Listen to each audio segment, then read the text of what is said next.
Hi everybody, and welcome to another extra, very special Hobby Titans. I'm here with the internet's Adrian Phillips. Adrian, how's it going? Going great. How about you, Zach? Pretty good, pretty good.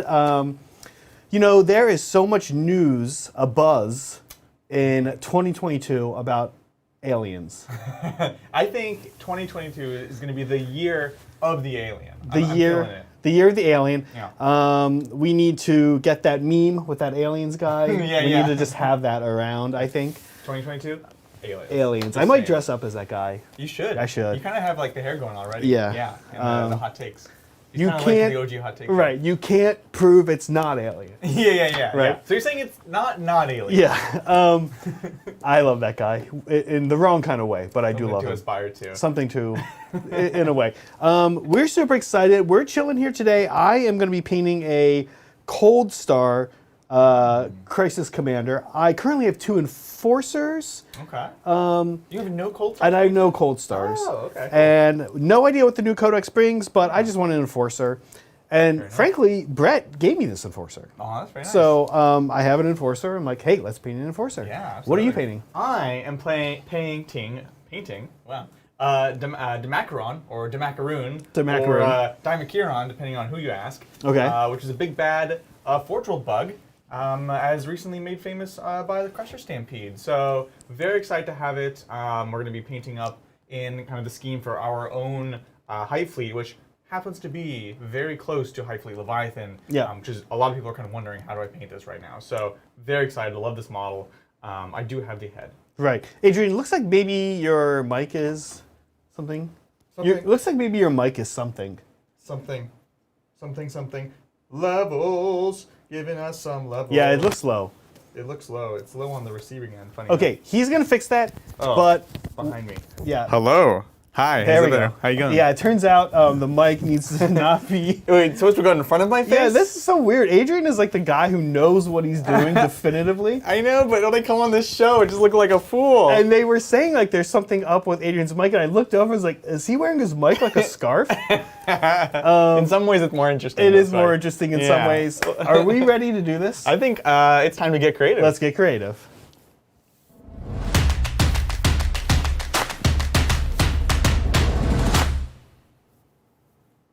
Okay, we have a little scene here for you. Lovely. Now, the giant Trigon Nailed is it. what our... Adrian is the color match specialist. Feels like it, right? It feels like it.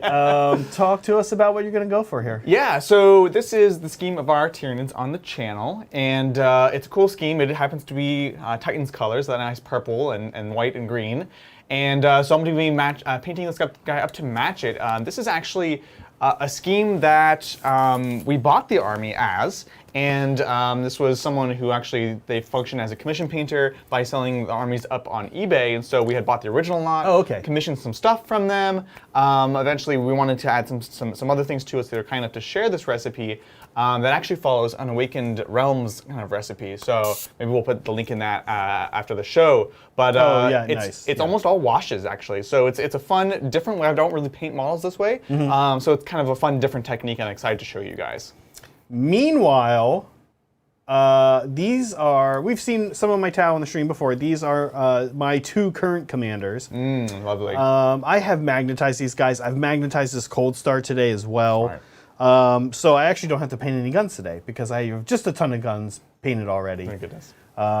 When the Codex comes out, we'll see if I have to paint any guns. Yeah, guarantee you, no matter what you have, it's the wrong option. But I have a lot of different guns painted and a decent number of each, so I think I'll probably be okay. Totally. But here we are, and I'm going to paint this scheme. I'll be honest, we know that tower coming out in the next month or so.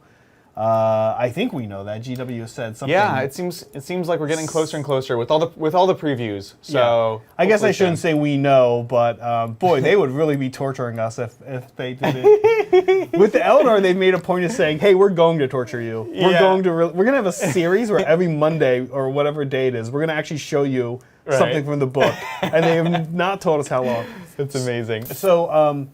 I guess my point in all this is, no matter how long it takes for the Tau Codex to come out, it's fairly likely that you will see me painting the scheme a few times. Yeah, for sure. Because why not, right? Like, I want more Tau. You know, it's like we said before, if the book is coming out soon, or in anywhere, any sort of near future, get started so that you're ready day one to play with your toys and not be scrambling for this, that, and other thing. So perfect timing on that, and excited to be adding to this army, which will be an ongoing project. Yeah, and like you said before, people mostly know it's you can't go wrong with HQs and troops. Oh, no, like you're gonna need them, right? Well, especially I'm shocked you didn't have a Coldstar, because Coldstar is my favorite commander. I don't even play Tau, right? Yeah. So they're just stylish and cool. Yeah, I got the new kit and I kind of just built 2 enforcers. Monster. Yeah. Monster. I'm not sure why I didn't build a Coldstar. So we're gonna get started. Let's get into it. I know we do have a super chat up there, Adrian. I think from Hazard Brewing. What a great way to start off. Great way to start off. I didn't switch to the right channel in Discord yet, so you have to find it. It's just Hobby, thank you. Hobby, thank and Bridgers, and there it is. Oh, that was pretty easy. Yeah, easy peasy lemon squeezy. Let's find today's date. Hazard Brewing at the bottom. There we go. All right, thank you so much, as always, Hazard Brewing. Big supporter of the Titans community. They say, as I'm doing a complete reorganization of my hobby area, I seem to have more inventory than my local Warhammer store. How do y'all handle getting in over your head with new army ADD?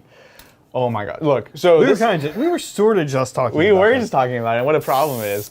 And it's funny. This last weekend, actually, Mel and I began the process of organizing and cleaning my Warhammer room space. It is a mess. Oh, I like how you have Mel help you. I cannot not say that Megan has not helped me with that. I know. I was like, you don't have to. And she's like, no, I have to. Like, I really want this. Because also, frankly, she wants to hobby in the space too. And it's just an absolute dumpster right now. But it's tough. There's so many exciting things going on. I know I'm very much guilty of it. I find when I find a project that I'm interested in, I will just go heads down and just kind of get it up and running. But the moment it's up and running, like the second it's done, or even 85% done, I'm like, oh, this other thing. I'm excited about this and this and this. And it's really hard for me personally, honestly. It's like an increasing problem in my life. What about you, Zach? Just so we're clear, by the way, you simply confirmed to Hazard Brewing that you have the same problem. The problem exists. You have not actually helped him. You know what they say. The first step is acknowledging that you have a problem. Okay. Right? And I hold firm to that belief. So I'm going to admit it. Let's see if you admit it, and then we can talk about solutions. If you don't have this problem. I, frankly, have not largely had this problem. Yeah. But we were sort of just talking about this, like we said, and I was telling Adrian that the problem I have is that I tend to get very, I only really have mental headspace on any given day or stretches of days for one army and one system. Yeah. And so for the longest time, I only played 40k and I only played Tau. Then I had a Saryani army. And once I had that Saryani army, I really stopped playing Tau altogether. Right. You just stuck with it. And I stuck with it. Now, Tau were in a spot where they weren't super compelling to be playing. And my local gaming group, one of the reasons I started the army was there were too many Tau players. Right, that's right, yeah. So I had this sort of problem where I felt like I had to then mentally switch to a Saryani. Then I started playing Sigmar and kind of being in the headspace of one army at a time there. Both feet in there. So I guess what I will say to Hazard Brewing is, I do sort of have the same issue, but I think I'm fairly good at when I get on a kick of putting out a bunch of stuff for that army and then being able to play it. And now I've really had to, and this is, I guess, my first bit of advice to you, if I could give you any, would be stop and think, what do you want to play? And I would ask the question this way. If you never could play any other armies again, like whatever you have is what you have. Right. And the numbers is up to you. How many different armies do you want to play in 40K? And how many different armies do you want to play in Sigmar or whatever other games you play? And I even think of it like this. I always am like, Megan, if there's ever like a global apocalypse, but we're alive in like a primitive world with no power, we can still play 40K. I don't know if you've ever thought about that, but you really don't need any power. That's true. You don't need power at all. You don't need power. We won't be able to airbrush anymore. We can find a way. Maybe we could find a way. Yeah. Just blowing out of a straw. Yeah, exactly. So I often think about it like that. I'm like, what if I never painted another model? Or, I could paint whatever. You don't have to think of it that way. But what if I never started a new army? What if I never started a new army? What if I never started a new game?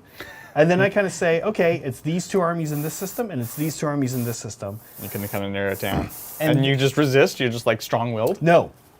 Then what I do is I create a system to work with those. And so I actually have this right back here is my Tau paints. In fact, it says Tau paints on it right here. Yeah. And so all the my Tau paints are always in here. And I have another box that is in the studio over there. I think that says Tau Projects. And in it, there are like airbrushed, but not beyond that, crisis suits, airbrushed, but not beyond that, stealth suits. Things I do in a batch. And I make a box for each army that I love. That's very smart. And then you kind of keep them organized, keep them separate. I do something actually similar, and it's sort of in the out of sight, out of mind kind of concept of if I see whatever, my other random army on the shelf, I'm just like, oh man, like, Amek, so cool. Like that onager, I want to work on it. And so I literally, to solve this problem, I will put armies away. I'll put them, in the closet, in storage. Maybe just like with 1 or 2 models out, but generally speaking, it's just like if I don't see it, I'm not gonna be like, oh, I need to finish this. I'm not gonna be like inspired to work on it. So that's definitely something I've done in the past, and it works. It works. And then I come and conversely, when I want to get pumped up for something, get them out, get them on the shelves. So have them there, have them ready. That's a big one for sure. Quick question, favor. Yes. Can you hand me that sticky stuff over on your light? It's behind my light. Yeah. And so, yes, to kind of go further with this question, I would say, to Adrian's point, I actually think another good way of doing this is to get storage for your armies. Yeah. And most of the time, you should be buying storage for your army. Oh, I had some over here. Sorry. Wow. Most of the times, you should be getting storage for your armies anyway early on. But I like the system, honestly, I like the KR multi-case system because I buy these. The cardboard ones they have. Oh, it's like a hard cardboard. Yeah. And I put everything in that, and then when I go somewhere, I transfer them to my travel case. Gotcha. So that way, I'm not buying like a travel case. I have 1 KR travel case, and then I have after that, I have everything else is stored in the cardboard. Cardboard box I love is the FabFitFun subscription boxes. I know you do love those. They're great. Well, I'm actually sad they recently, a few months ago, switched to a cheaper cardboard. It's like cheap corrugated cardboard, and it's not as nice. So, sorry, you guys missed out on that one. What I'm doing now is I'm laying down. I'd say my base coat, but it is really the main coat. And like I said, pretty much everything after this point is going to be washes. So what I'm doing is, this is Typhon Ash, but the idea is just that it's some sort of bone white-ish-y color. And I'm hitting it mostly from underneath. The carapace armor is going to be quite bright along the edges, close to it here. And then it's going to kind of fade to black.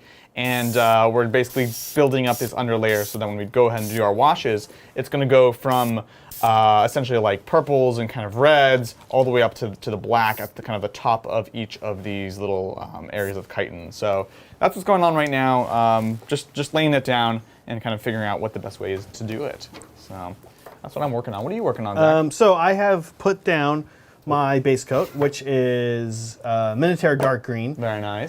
The base coat doesn't matter a ton, I've decided, but this is usually what I've used. I've also used Incubi Darkness. Ooh. And then I have put down fairly, somewhat Zenithal-y, but again, as Brad and I like to say, the color of the thing of my Tau is Cerebite green. That's right. So that is what I just sprayed with some Zenithal present, but not a ton.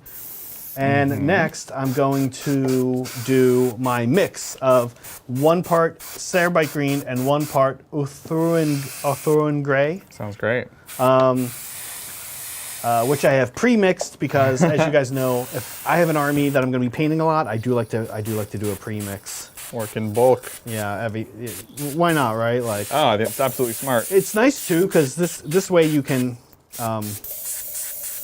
mix in. I've talked about this before on the stream, but you can kind of mix in this way of that's okay. You can mix in this way of like equal parts somewhat by just buying the rigid, like the separate buy ingredients, one of these, and you buy, just mix them up. Yeah, exactly. So do you strive for that, generally speaking? Like you try to make it something that's easy to sort of remix if it's going to be a person color?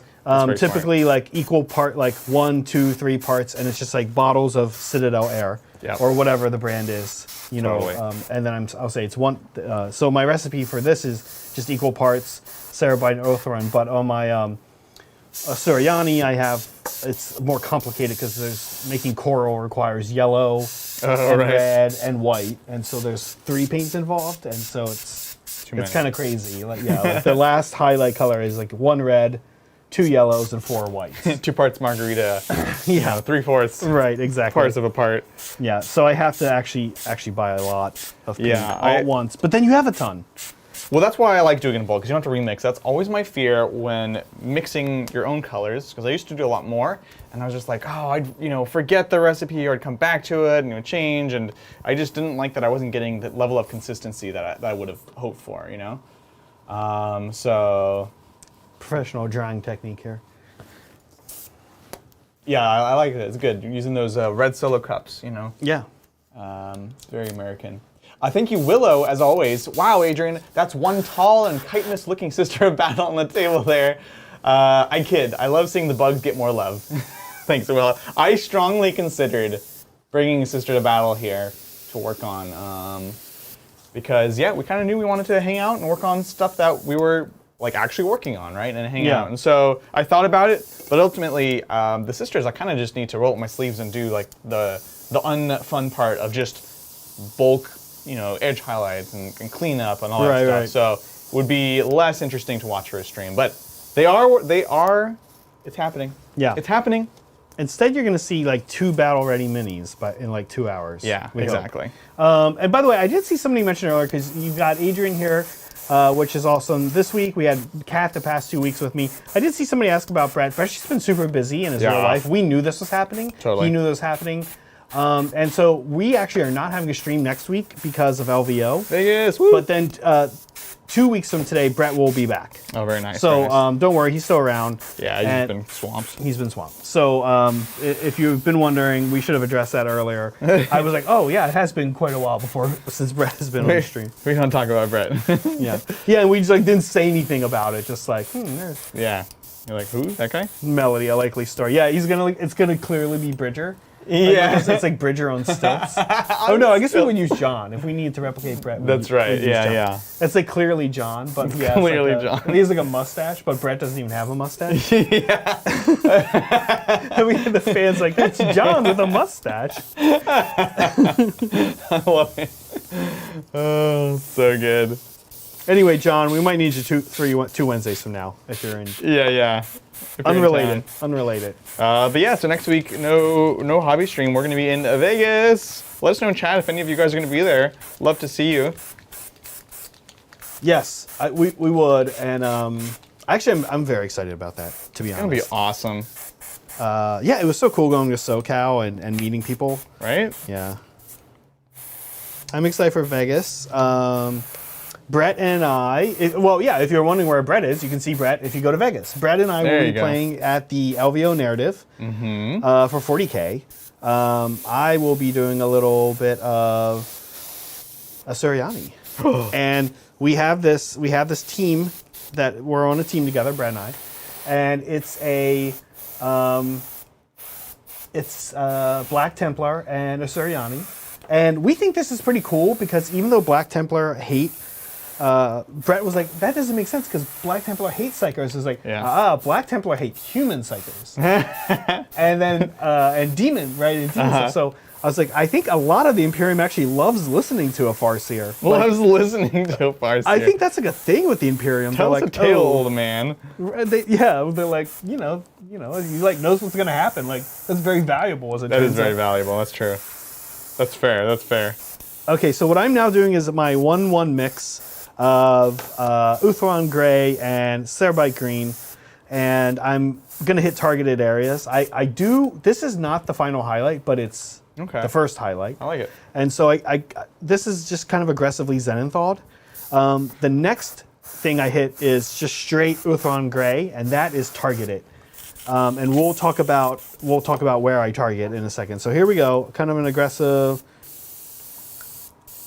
Xenonthawing here. And mostly I'm not too worried because you know, you're actually really letting, I don't know what, trigonometry, I'm not good at math, do the work. Nomonometry? The one thing when you are doing Xenothaw, if you're new to airbrushing, which I know a lot of peeps of our fans have been getting into recently, Totally. If you find yourself and you're like, hey, my model looks fully painted after the Cerbite Green step, that's a good thing. You now know that you've got full coverage. Yes. So when you go in with your first very heavy Xenothaw color, top down, like as I'm doing here, if you find yourself going over here and going over here, and you're doing it wrong, right? Right. You already have full coverage. So, and then the biggest thing you want to resist is doing too much. Yeah. Because we're like, tough. oh, cool, I got to keep painting. Painting's fun. Oh, airbrushing's fun. And you're like, oh, it's coming out so good as I Xenothaw. Yeah. And then you're like, right, that's why you stop right now. That's the hardest thing, is knowing when to stop on the Xenothaw hiding, for sure. Speaking of which, I'm having that trouble right now. I remember when I did the Lictor as a sort of first expansion for the NIDS, and I overdid this step that I'm overdoing right now. Because it is the base layer, so it really matters that you do it well. Well, at least you're consistent. Yeah, I'm consistently wrong about it. Luckily for this one, there is an easy fix, of course. I can just go back over the sections where basically I'm covering too much of it up. There's not enough of this black actually towards the top of this Carabus, so luckily I can fix that with just going back with more black, essentially. But I am kind of already noticing that. I don't have any vents on the Trigon, so I think what I'm going to do is... Vents. It's funny, I mean, that is the right word. Isn't that what, yeah, they're like, yeah. I actually don't know what these are technically. I think they're vents. Tyranids are like, we want vents. You just get, sometimes you just get too hot. Everyone we eat has vents, why can't we have vents? Yeah, exactly. So I'm going to kind of have this coming from the top, and then we're just about good on this step. I'm into it. All right, let's get some super chats. Yield. Thank you, Vatrix the Matrix. Oh, we missed one too, but we can go back. Okay, we'll go back. Curtis? We'll go back. Wait, don't you always miss Curtis? Don't we always miss? No. Oh, it's Broken Chef, I think. Anyways. Honestly, we have missed Curtis before. We will come back to you, I promise. Thank you, Vatrix the Matrix. 2 super chats. Good evening, Titans. I'm getting back to working on my first army I started collecting in light of the upcoming Codex Tau!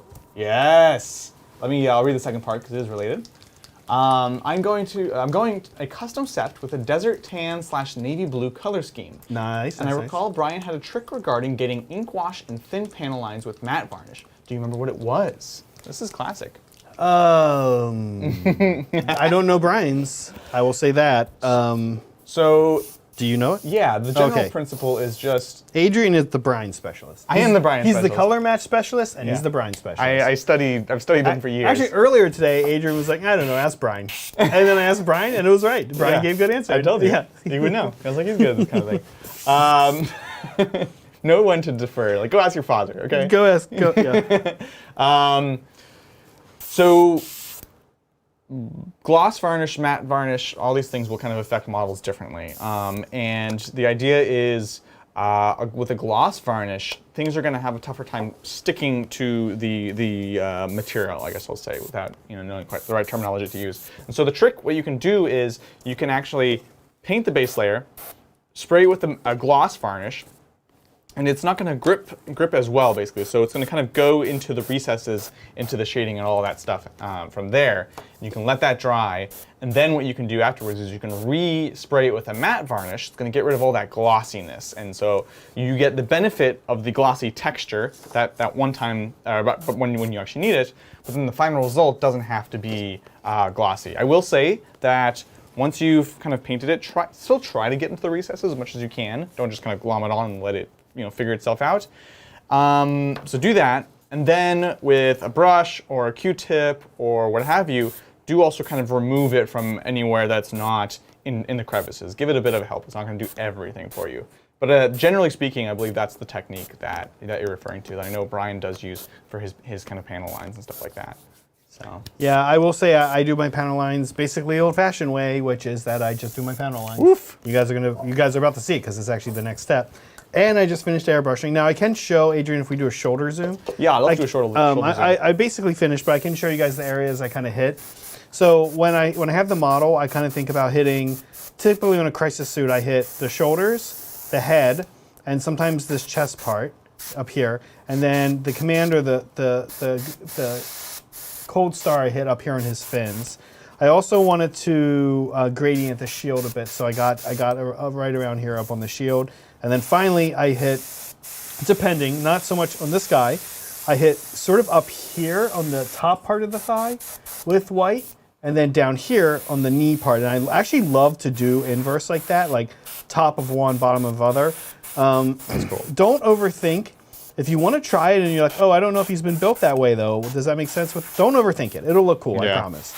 Nobody's going to go, wait, that doesn't make sense. Well, some people will, but yeah, those people aren't worth listening to. Yeah, they're not. So that's it. So, by the way, when we say, if you're thinking about getting into airbrushing, this is why. We are 30 minutes in the stream. We've been gabbing a lot. I'm ready to brush work. This looks good.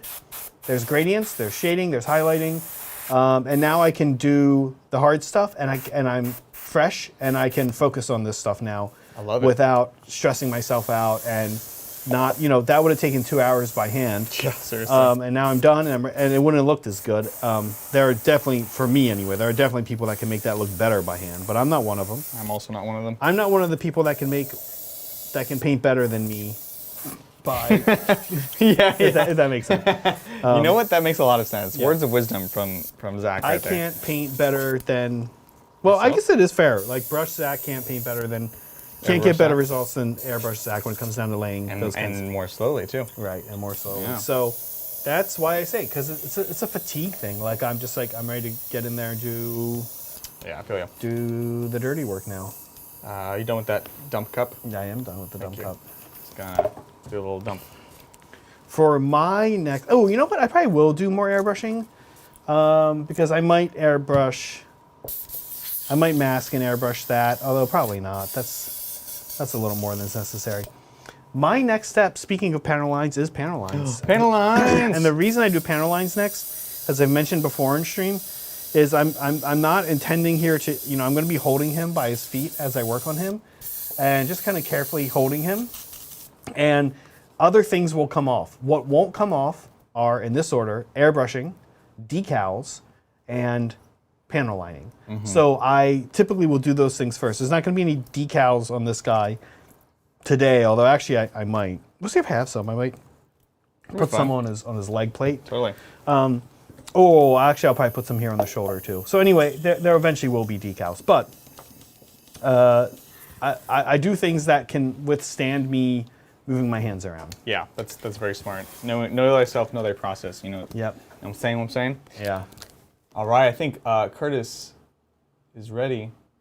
By the way, the Matrix. Also really like that color scheme, by the way. I do. Awesome. Navy blue with khaki. The only thing I would recommend, you're not asking, so I'm going to give you some unsolicited opinion here, which is always great. Everyone appreciates that. Well, especially from someone on the internet. Yeah. That's like the thing, right? So I would just say, when you do navy, think about how you're going to highlight that color, because navy likes a fairly bright blue highlight. And I'm not even talking about edge highlighting. If you're airbrushing, I highlight on my Suryani, I highlight my navy with it's called Lutheran blue, and it's almost the same. It's a little more blue. I'm looking at the super chat color that Trey just sent.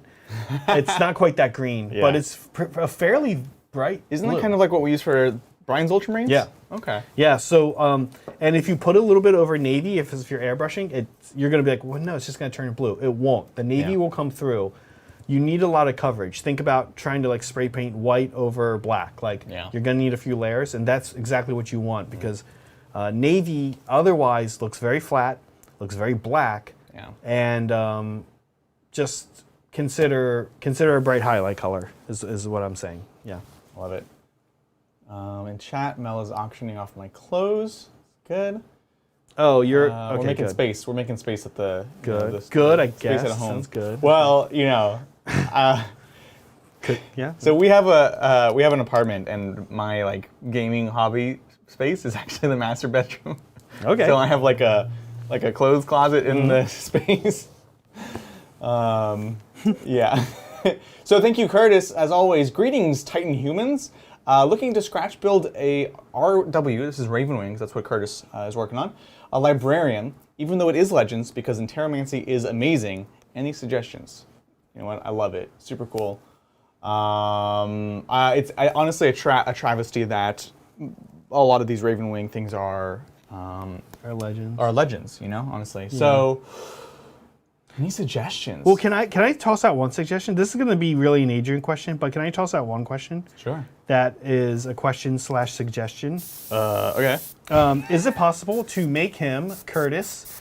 And Curtis, look, maybe you're just one of those dudes that's like, I don't care if it's Legends. Like, I don't care if I even get to play it. I just want it. In which case, good. Oh, I see where you're going with this. But can you run him as something else? Well, unfortunately, there are no. So basically, this is a firstborn librarian on a bike. That's kind of what makes him Ravenwing. And so, unfortunately, at least now, there's no Primaris version of him. You could play him as a captain, firstborn captain. You could play them as a chaplain. That is Primaris, of course. But and then last of all, it's the apothecary, which is the toughest of the three to kind of make it work visually, because you have to have all the gear. So sadly, it's a tough one. It's a tough one. Ravenwing lost a lot of their cool little unique things like that. So unfortunately, not really. Okay. Yeah. But so personally, I just love the Outrider bikes. Even if you're making like a firstborn Marine, I would still get an Outrider bike and convert from there. Yeah. Will a firstborn look silly on an Outrider bike? I love the Outrider bikes too. That's a good question. Does it? Why not just use Primaris at that point, right? Does it look like a little does he look kind of like a toddler on a Harley? Right. Honestly, you might just fully use that Primaris body. The thing is, you're not going to use the Primaris helmet. I personally, big fan of like the Interrogator Chaplain helmet. I have a headless Interrogator Chaplain because I'm using my helmet for my Judiciary for Dark Angels. So I see. Any hooded variants would be awesome and super cool. And then I would look and see if you can get the Ravenwing sort of pennants. I know you can 3D print them, and you can also probably buy them from someone else who will 3D print them. And that will add a lot, personally. Okay. Another source, potentially, I don't know if you have bits from, for example, like the Dark Shroud, has a lot of cool like relic kind of bits on it, depending on which version of it you build, and I would kind of build that out in the back. In my opinion, one of the coolest things, one of my favorite things about the Dark Angels is how they are one of the most ostentatious, kind of gothic, or even like kind of Baroque style everything. They love their pageantry. They love their pageantry, and I would totally lean into that. Which, by the way, and I know this joke gets old, which, by the way, you know who else loves pageantry? Chaos Space Marines. Oh my god. It's true, right? I mean, like... Wow, hurtful. Hurtful. I always had this argument, like, Brad and I will often talk about how much existentially scarier the two factions you and I are painting, Tyranids and Tau are, right, compared to Chaos. And one of the reasons... Existentially, because, like, if somebody shows up and they've put on that much, like... gold lacing and ornate gold things on their armor. I'm like, what are these guys doing in there? You know what I mean? Like, well, at least you know they care. And on top of that, yeah, well, exactly. But they care about the wrong thing. Like I would love to see what Mardi Gras looks like in the Eye of Terror. Oh, for I'll sure. tell you that. But I'm not sure. So funny. You I'm sound not- like my dad used to say this about the Chaos Space Marine, like when it was just like, oh, these are Space Marines with spikes on them, right? The Rhino kit was literally, here's your spikes kit, make this into a Chaos Rhino. And he's like, what are they like? Taking time between like chopping off people's heads to be like, and now it's time to go decorate my Rhino with spikes, you know? And so we're clear. Anybody who knows the lore knows that they go in there for like 8 minutes their time, and like hundreds of years go by in outside time. So every time those guys come back out, it's hundreds of years later. And here's the shocking thing: all they did was go and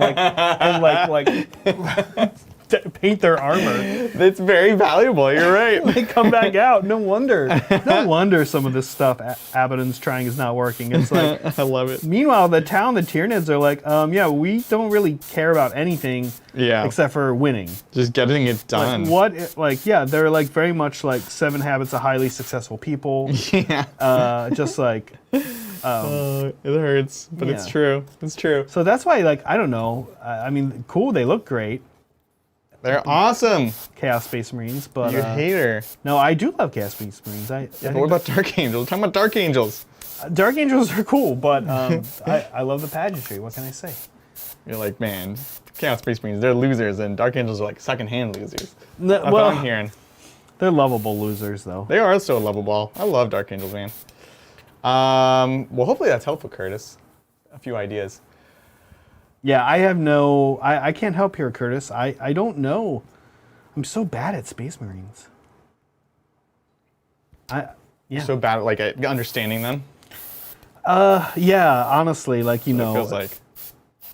I'm not good at and the kits and stuff. Like I love the Primaris line, but like I have not kept up as well as like you or Brad or Brian and knowing like they made a librarian with a power axe and you can get it in this box only and it's riding a surfboard or whatever. I can't turn it off, man. Can't turn it off. Yeah. Well, you know the funny thing is I haven't always been a Space Marine player. I'm a Space Marine player kind of secondary to other things, but it was when it was kind of during the Space Marine apocalypse, when it was like, well, Space Marines are very powerful, getting all these new books, they have cool, unique things. Fist had a whole supplement, like a full supplement, as opposed to like the one page was before, and it was like, okay, now it's time, because before that, the only Space Marines I had were Horus Heresy Space Marines, and that was kind of a separate shtick, and so that's when I started to really get into it and saying like, yeah, it's ridiculous how many kits they're coming out with, but like the conversion potential is actually super exciting, you know? Yeah, absolutely. So that was kind of I'm jealous of it as a non-Space Marine player, but I'm happy that it's there. Yeah. And like there needs to be a line like that. In Sigmar, people point out how the Stormcast is really the newest army in a way. Yeah. And it has like 71 data sheets in its latest book compared to like, I don't know, Daughters of Cain's 13 maybe. Bloom Spike gets 5. Yeah, like so but Plus Courts 2. Somebody needs to be like that, right? Somebody's got to do it. So I'm applying my second layer. Well on our way. Ooh, I'm liking the looks of the It's cool, right? Yeah. This is Carolberg Crimson, and that's Zach. Lovely hair. Sorry. I'm trying to see if I can get it to be a bit more subtle than some of our other NIDs that we have. So I'm kind of building it up more slowly, taking my time with it. Carolberg Crimson is what I would describe as a sort of burgundy or like a purple-red. It's a red first and a purple second. And then the layer after this is going to be Druchii Violet, which is like, that's a purple. If you are a purple color and you went out and saw Druchii Violet, like that is purple. And so that's going to kind of bring it in closer to the tone, the color scheme that we, at least, I know our Tyranids for, which is this deep, deep purple kind of going to black. So I'm happy with it. Just trying to be patient. That's, I think, the key, especially with these washes, is it just takes many layers. But, talk about the virtues of airbrushing. I will do virtually no brushwork today. Yep. This whole army is just washes. Yeah. And I like it because you're not wrong in that airbrushing washes and very translucent paints and stuff is fun for this reason. And it can be time consuming, but in some ways it's nicer to be putting down a thin layer that doesn't do much, Yes. as opposed to screwing up a thick layer. Exactly. Right. We feel like you have control, you know? When Yeah. it takes 20 or 30 little of this, it's like, great, that's 20 or 30 choices I have. Yeah. As opposed to, this is the color and it's done, right? Or that's Yeah. it. So I totally agree. Yeah. Meanwhile, I am doing my thing over here. I'm panel line washing. I'm actually almost done. Looking smexy. I have just done. Whoops. I don't know if you mentioned, maybe I missed it. What color are you using for your panel Oh lines? yeah, I actually panel lined Drusily Violet You sicko. into my green. Onto the green. I think this gives sort of like an alien look. Yeah. That's why I do it. I like the bizarreness of it. It does two things. One is what it's supposed to do, which is shade the recesses, and helps the areas I airbrush pop out. Totally. Helps the higher areas pop out. Which, by the way, is if you have something with panel lines like Marines, like Tau, like a Suryani, like Drukhari, then you do want to take the time, maybe not right away, but you want to get back and take the time to wash your panel, recess wash. People call this pin washing, going in, and darkening the darkening, because it causes it to pop out. It really does help that green pop more. It does. And so you absolutely want to do it. Now, if I wanted to do a traditional thing, like these were Marines, I don't know, even my Suryani, I use red in red. I don't like using non-oil in a color. I know. Sadly, I've gone away from non-oil as well. Yeah, I like using non-oil. I like non-oil. Non-oil is like a terrain thing for me. I just use it on like silvers. Yes, I use them. Yeah, it looks great on silver, especially. Yep. But I like to use the color of the thing that's just a darker shade, right? Mostly. But for my Tau, I do purple because it looks weird, and I kind of like the weird look it gives. And it's a weird look. It's a way to like add a color in a weird way. Yes. Where you look at the model and you're like, well, it's green, but there is actually like a shocking amount of purple. Purple also is my secondary color. Like there's going to be some purple on the sky. And yeah, sort of like my Siam Han is a variation on the traditional Siam Han. Yeah. My Tau are a variation on Daleth Sept, which is usually kind of like green and purple. It's funny. Your army that you're holding there is actually kind of an inversion of this army that I'm holding here, where this one is largely purples, and the highlight color is mood green. It's a green, and some sort of turquoises, and then you've got the turquoise as the base, and then the green, the purple highlights. Which is funny because for years I was like, oh, purple and green is such a bad color combination. Everything looks like Barney. It's not strictly speaking true. Which we were talking about that earlier. You know. When were we? I think Kat and I were talking about Barney. Oh yeah, you were. That's right. You were talking about. That's right. You were talking about me and Barney on stream, is what it was. I like tuned in. And you're like something about Adrian and like his thoughts on this. That's what it was. In general, when we talk about Barney, I just like to remind my friends and coworkers not to say anything you can't take back. I can't even begin to fathom that. What's going on here? Like, so yeah. I'm moving on to Drusily Violet. There we go. And this is the next Leia. I'm going to go ahead and take a super chat question. Oh, fun. They are fun. Thank you. Maddox did nothing wrong. What up, fam? Reading an argument about Unleash the Lions and reinforcements. Okay. The argument is you can target a unit in reserve because nothing says you can't. Can't find a rule saying they are wrong. Same wording as Flash OB for DG. Flash Outbreak for DG. Right. What is this? Well, so Unleash the Lions is a stratagem that the Custodies have. This is a 40k rules question. And what this stratagem does is it lets you take a unit of Alaris and they scatter, they split up. Every member of that unit becomes a individual unit of one. Oh, right. And the question is, can you do this when they're in reserve? Correct. That is. No.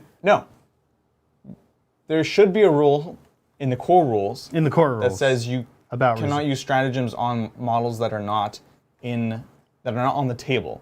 The only exception, of course, are stratagems that say this takes place in the not mustering phase, but the right before phase. Basically. Mustering phase. I know what it mustering means. phase? It's just like that's not a phase. you know, there's not phase. Not phase. It's a step. Okay. Mustering armies is a step. I swear it is. It's in the book. Yeah, I think you're right. It's just it's like a weird. It's like you gotta muster them. You know. I think it's like one of those British things. Yeah. That we like. Well, the funny thing is, over the I know we're getting sidetracked now, but why not? Over the holidays, I was talking with my dad, and he was like, "What does it mean, to pass muster?" Right. Right. That's like a phrase. And, okay. and I don't know what that means. It's like it passes whatever test it is. It passes muster. Like this new restaurant passes muster, which means it's good. It passes whatever the test is. It's like a phrase. And so anyways, it's the same idea. It's coming from this weird military thing. Okay. Kind of like Sally Forth. Sally Forth. Yeah, the well-known revolutionary hero. Yeah. Anyways, yeah, I don't think you can do it, and I think it's for that reason, Magnus. That is from 8th edition. Tried that argument and got downvoted into oblivion. Are you sure? I don't know. It feels a little bit like there's Pretty no sure you rule that can't. explicitly states a dog can't play basketball kind of a situation to me. No, because this is insane. This means that you could do, Flash gets in a transport, could do their strat to double shoot when they're in the transport. I know. I'm agreeing. I'm saying You can't. Saying that you can do it. It feels a little bit like I said. It feels like it's saying a dog. Right. It doesn't say a dog can't play basketball. Yeah. Oh, yeah. Can it cut the mustard? That's also a thing, too. Yeah. I'll take a look, Magnus, and I'll let you know. But this is going to take some more research, frankly. I'll take a look. Yeah. That's my promise to you. Druchi Violet! You're doing Druchi And you're Violet. done. I'm not done, but I do need to find a paint, which is right here. That good. was easy. Oh, you did it. Amazing. Actually, that's not what I need. Assist? I feel like I have some crimson. Ah! This looks very red. Oh, there we go. So this is the Druchi Violet, and in theory you want to hit some more of the recesses, but also we want to get some doubling up on to the Carroburg Crimson, and this is really where this truly purple look comes from for this army. Honestly, pretty easy. We're just doing it. I am gonna do. I need a little shaky shake. I'm gonna paint some areas by brush. Black. Sounds great. Black. Yep. You have black. Oh, you have the under. Yeah, there's a bunch undercarriage. of kind of parts of this guy that I like to do black, and so we're gonna do that. Just some quick brush work. Sounds great. Little wet palette. I'm realizing there's these chitinous plates on the top of his fingers, which I didn't do. No. Oh, cool. So you just have to go back with every color? Yeah, with every color. That's always fun. Or, hear me out. I don't. Yeah, I mean. I think it's in some ways this is a more interesting interpretation. Yeah. Of this color scheme. Yeah. Every artist has their own interpretation. Let's just say this one's wrong. It's usually a decision of how many colors are we talking here? If it's 2, maybe I go back. It's 3 technically. If it's 3, so yeah, that's pretty much on the edge. I might wait till I paint a new unit. Yeah, that does sound like a Zach thing. I'll wait until I have about 20 more to paint in a batch, and then I'll come back to it. Yep. Brian does the same thing too, though. Remember, he's like, I won't. He doesn't want to have to pour out airbrush paint or whatever it was. He's like, he will only put paint in his airbrush if it's for 2,000 points. And look, I can tell you, after a few years now of seeing him paint, it's true. He's right. Well, it's funny because Brian is I have this passive aggressive thing going on with Brian over Messenger where I know he's in the Bahamas, I know he's hobbying, and I'm like, hey, just a reminder, our Stormcast army is really your army. Same with our Seraphon army. Oh yeah. And I'm kind of trying to get some more armies going on in the studio for Sigmar. I'm kind of like, hey, what do you think the odds are of you painting up this Seraphon unit real quick? He's like, oh man, I'd love to do that. Yeah. That sounds great. I'm like, he didn't actually answer if he's going to do it or not. And like, it's the same kind of thing, I guess, what you're saying. Like, I'm kind of asking him to like consider painting 1 or 2 units for his Seraphon for us, like at a time. And I'm like, it's your army, of course, and just paint it. You know, would you want to paint this and send it to us? He's like, oh yeah, that sounds great. That sounds great. But I realized that I realize that's not what's going on. No, it's not happening. You're being played, man. I know. I remember. I will always think of this moment where Mel and I were looking for apartments. We had a cat at the time, and well, we still have a cat, by the way, but the same cat. And we went to this apartment. And we're like, oh, looks good, blah blah blah. Okay, asking all the questions. Do you allow pets? And I don't know what this lady was thinking. She goes, we love pets, and we're like, awesome, but we don't allow them here. I was like, what? Like. What are you thinking? You were the worst salesperson in the world. I was like, not even like, I would not have been half as offended as it was with the fact that she just like built everything up and was like, we love them. We can't allow them. Sorry. I was like, cool.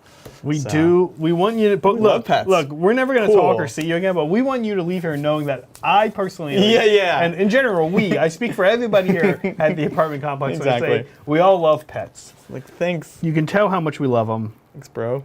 I know. Oh my gosh, that's amazing. So I was astounded.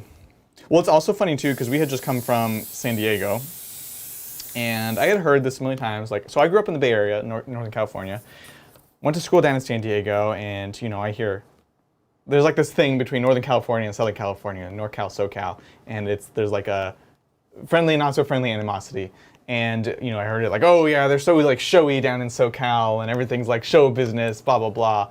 And I was like, whatever, I don't know, I'm just a kid, I want to go to college. And then I come back, and I'll be honest, like, this is after living in San Diego for 4 years, multiple apartments, so like I've toured the places, and I come up to here, and all the people like showing the apartments are kind of like, yeah, here's the thing, like, take it or leave it, don't really care. And I was like, wait, is this a real thing?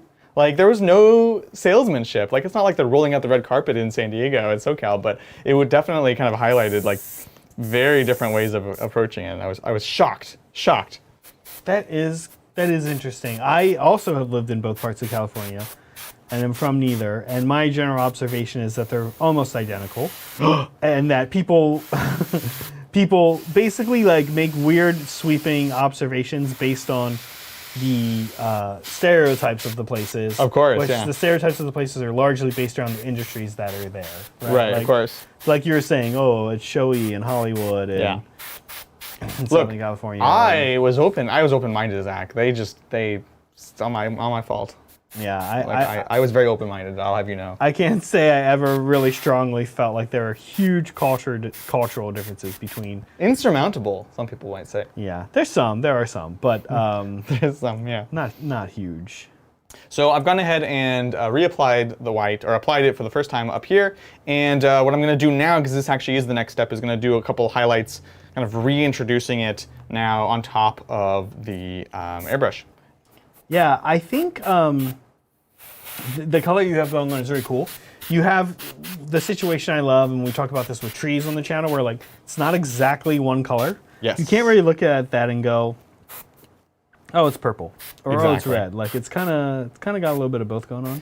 It's funny. I originally, when I was trying to do the scheme, like Brian like sent me the link, and I like didn't really watch it. I'll be honest. So I tried to paint, kind of just eyeballing it, and I was like, this is not working at all. And I watched the video, which again will link down below, and I was like shocked. I was like, this is a really cool use of kind of blending these different colors. So yeah, dry brushing and doing stuff with shades is where you get into this weird like, you can create these weird like, what color is this? Yeah. It's like, yeah, you get very natural looking, right? Like looks with those two techniques. That's a good way of putting it.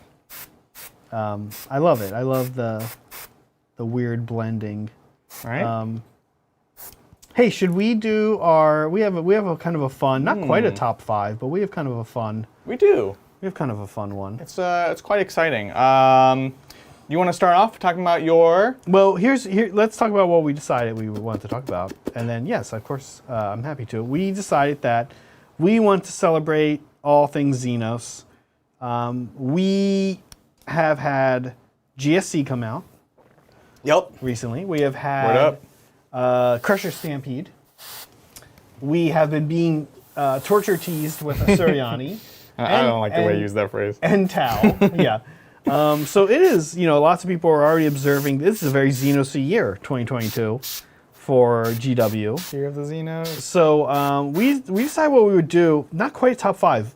At first, we were like, let's name our top 5 favorite Xenos units. Then we realized I would probably just name Tau and Suryani, and you would probably name orcs. I don't know. And some sort of Eldari. Yeah, and so we realized like it'd be more compelling if we went through and named our favorite unit from each. So that's what we did, right? Absolutely. Okay, so I am happy to go first. Here we go. Favorite Xenos units per faction. Please let us know in the comments, in the chat, what yours are.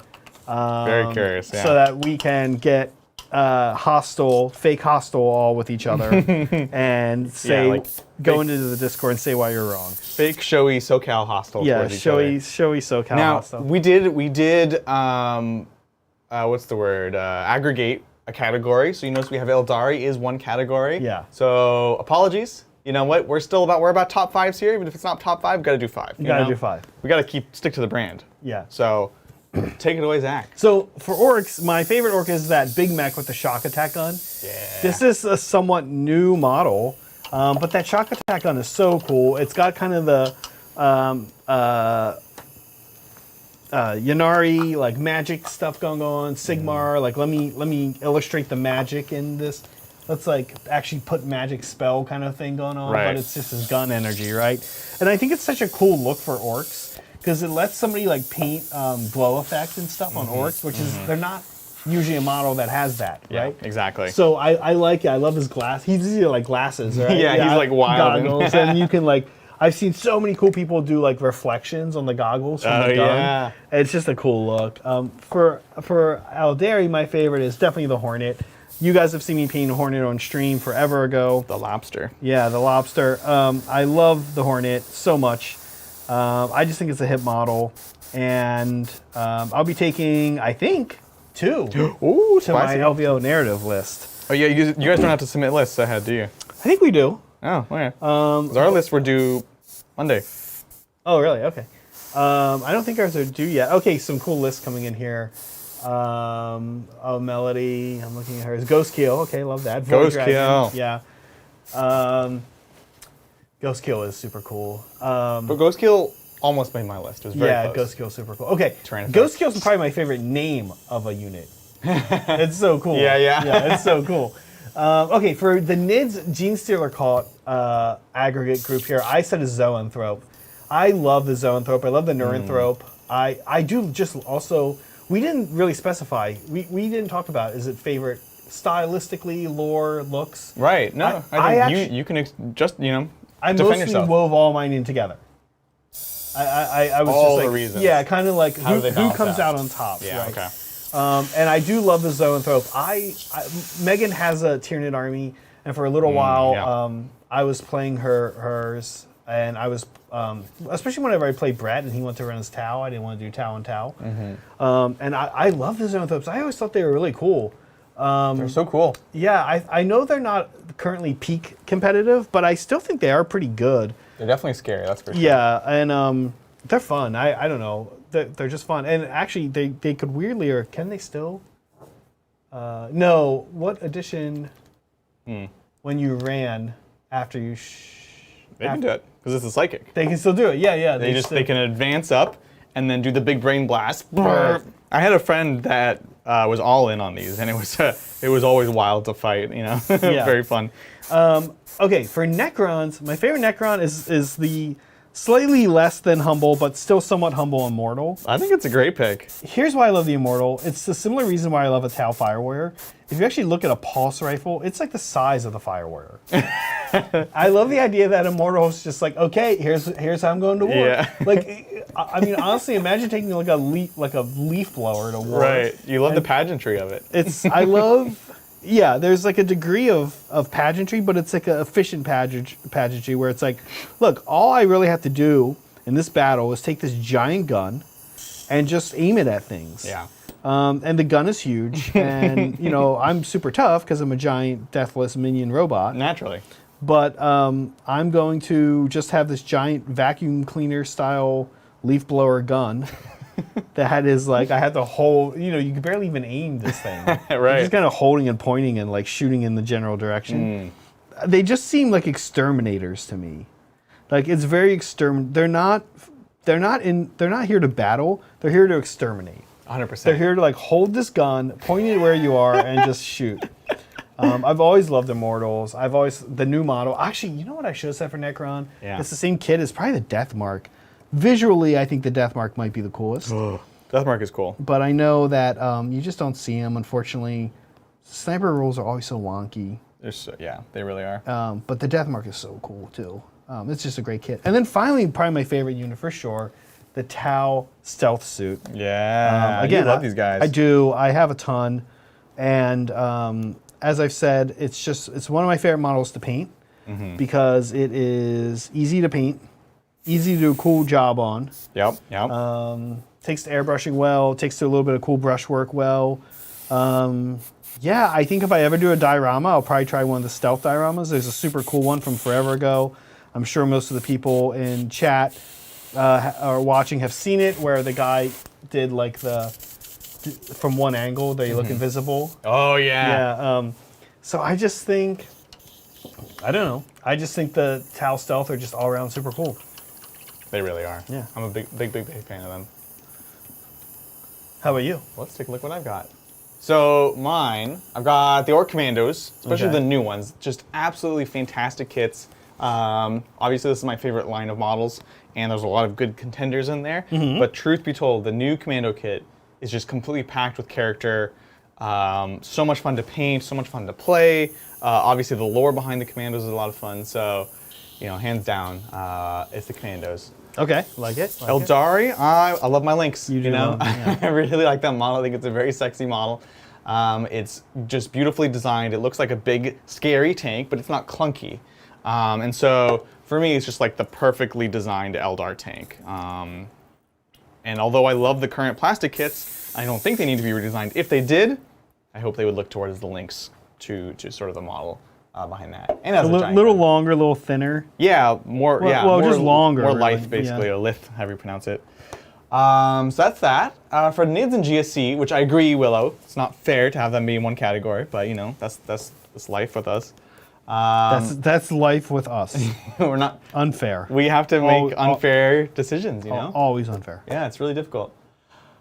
Kellermorph. This one was also hotly contested for me. I love all of the characters in particular. And the Aberrants are my favorite regular unit. But the Kellermorph is just so, again, he tells a story, he has so much style, and there's so much motion to it as he's guys pointing guns, I think, can be sort of low-hanging fruit for oh, he looks cool, but really it's very, very kind of basic. But he's just so dynamic. He's whipping them out, and his poncho's flying out of the way, and you can see his third arm's reaching for the third gun. It's so stylistic. And also, I love the lore, right? They're they're literally like a Clint Eastwood kind of hero in GSC lore. I love this model. I actually, to be fair, I gave serious consideration to the Jackals. The Jackals are so cool. The Jackals are so cool. I saw a couple people had Jackals, so people have taste naturally. Yeah. For the Necrons, it's the Doomstalker. The Canoptic Doomstalker is so cool. This is my favorite of the new models and the old models. Everything is just that awesome War of the Worlds vibe. Totally wacky and weird and a little silly, but enough to just kind of give it character. So for sure. My instinct with Necrons was at first as well. I was like, ooh, it's the Triox Stalker, it's that new guy, which is this one that you're talking about. They are so cool. So stylish. Last of all, I guess I kind of wanted to be a little controversial, but I do generally love this pick, the Storm Surge. I love the Storm Surge. It's so weird and not traditional. Yep. But again, has just amazing kind of lines to it and tells a story, and it feels like this big, chunky battle suit. So, I think the Riptide is a close second just for being, frankly, more elegant. But this one, as far as character, that's probably the number one thing I value in a model, is not how cool it is, it's how much character it has. And so, yeah, and this is actually one of the reasons I love the Tau line. Yeah. They are, you just use the word elegant, and we would always say they're not nearly as elegant as Drukhari or Suriani stuff, but they have this bulky, elegance to them. And the Ghost Keel, the three new bigger guys really exemplify this, I think. Yeah. Of like, kind of being bulky and kind of chunky in these weird ways, but still maintaining like this degree of elegance. Yes, yes. Like we've talked about before, if you lined up an Imperial vehicle, a Tau vehicle, and an Eldar vehicle, and asked somebody to say which one's the fastest, and you would know. Yeah, you could do it. And I love how Tau occupy this like bizarre space in the middle where you're like, I mean, the Ghost Keel looks like it, you know, and the Ghost Keel is so cool. My favorite thing about the Ghost Keel is just like, it's scary, this idea of something that big being silent. It's totally silent. Like they talk about in the background how like it just moves in complete silence. Like a ghost. It's spooky. Huge. Like that would be scary to like turn around and like see that thing coming 100%. upon you. Yeah, right? yeah. So the great picks. I love. I do love the Storm Surge, and you know, I'm sure people out there will say like, oh, I like when people do the third-party Storm Surge cover, or when they do the arms on the Storm Surge. I'm gonna be honest with you. I've seen them all. I love them all. They look great. They all look. They're great. awesome. Yeah, Nothing wrong with them. I happen to just do mine basic with the GW kit exclusively, but I don't know if I did a second one, I might put a cover on them. I don't know that I would ever do a second one, although would be cool. That would be so sick. But I do love my Storm Surge. It's fun. They're cool. Absolutely. So what I'm doing now is, because I'm actually happy with it. I thought I was going to do some black, but I'm actually pretty content. And I'm like looking at the Trigon, realizing it doesn't have as much black as I thought. So I'm going to stick with it. It's got some dark portions and some black portions, but I don't want to overdo it. Again, I think I like the fact that it's subtle. So what I'm doing now is all the blades and weapons actually have this orange-yellow kind of look to them, also fading to black. So a lot of the decisions behind this color scheme are really interesting because, you know, this person does these commissions, and you have to kind of keep them coming. You have to know that you can do something that's replicatable and not too difficult, but also looks good. And so this is definitely part of the design. Like fading into black, and which is already your base layer, is a great trick you can do to kind of speed things up and not be like, okay, well now I have to go in with the brush, paint in that blade to the base layer, and then go take the airbrush. It's just one airbrush step to another. So, and it looks good, frankly. So. And like if you're out there, and like we always have people who are like thinking about getting into airbrushing, if you are like, oh my god, it was such a great project. If I could recommend how anyone starts airbrushing, and if you have the money for it, because what I'm about to describe could be a little expensive, especially after you've just bought an airbrush. Yeah. But if you could, this is what I would say. First, start with a few pieces of terrain, and think about how you can use a few pieces of terrain to make a board. And so maybe if you're already working with something like pink foam, or you already have some natural things like some forest or something like that, or a battlefield in a box, something like that. How can I buy, maybe stay away from Citadel kits if you're trying to save money. Yeah. Because you just bought an airbrush, and I'm actually also just about to tell you second step to buy an army. So in that terrain, see what you can find on Etsy. If you're not 3D printing, someone on Etsy is printing something awesome that you're going to love. Yeah. You know, four ruins, and you got a few forests, you're good. Yeah, absolutely. Yeah. So try that. Maybe some scatter, maybe some crates. Oh, that looks great. I'm very happy with it. That orange, yeah. I'm not sure if this guy. I love this model because it's literally like an 8-year-old described the scariest monster they can think of and added all the extra bits to it. Including the spiked tentacles that come out of the hands. Right. I'm not sure if those should be the moot green or if they should be this orange with the weapons. Do you have any thoughts on that?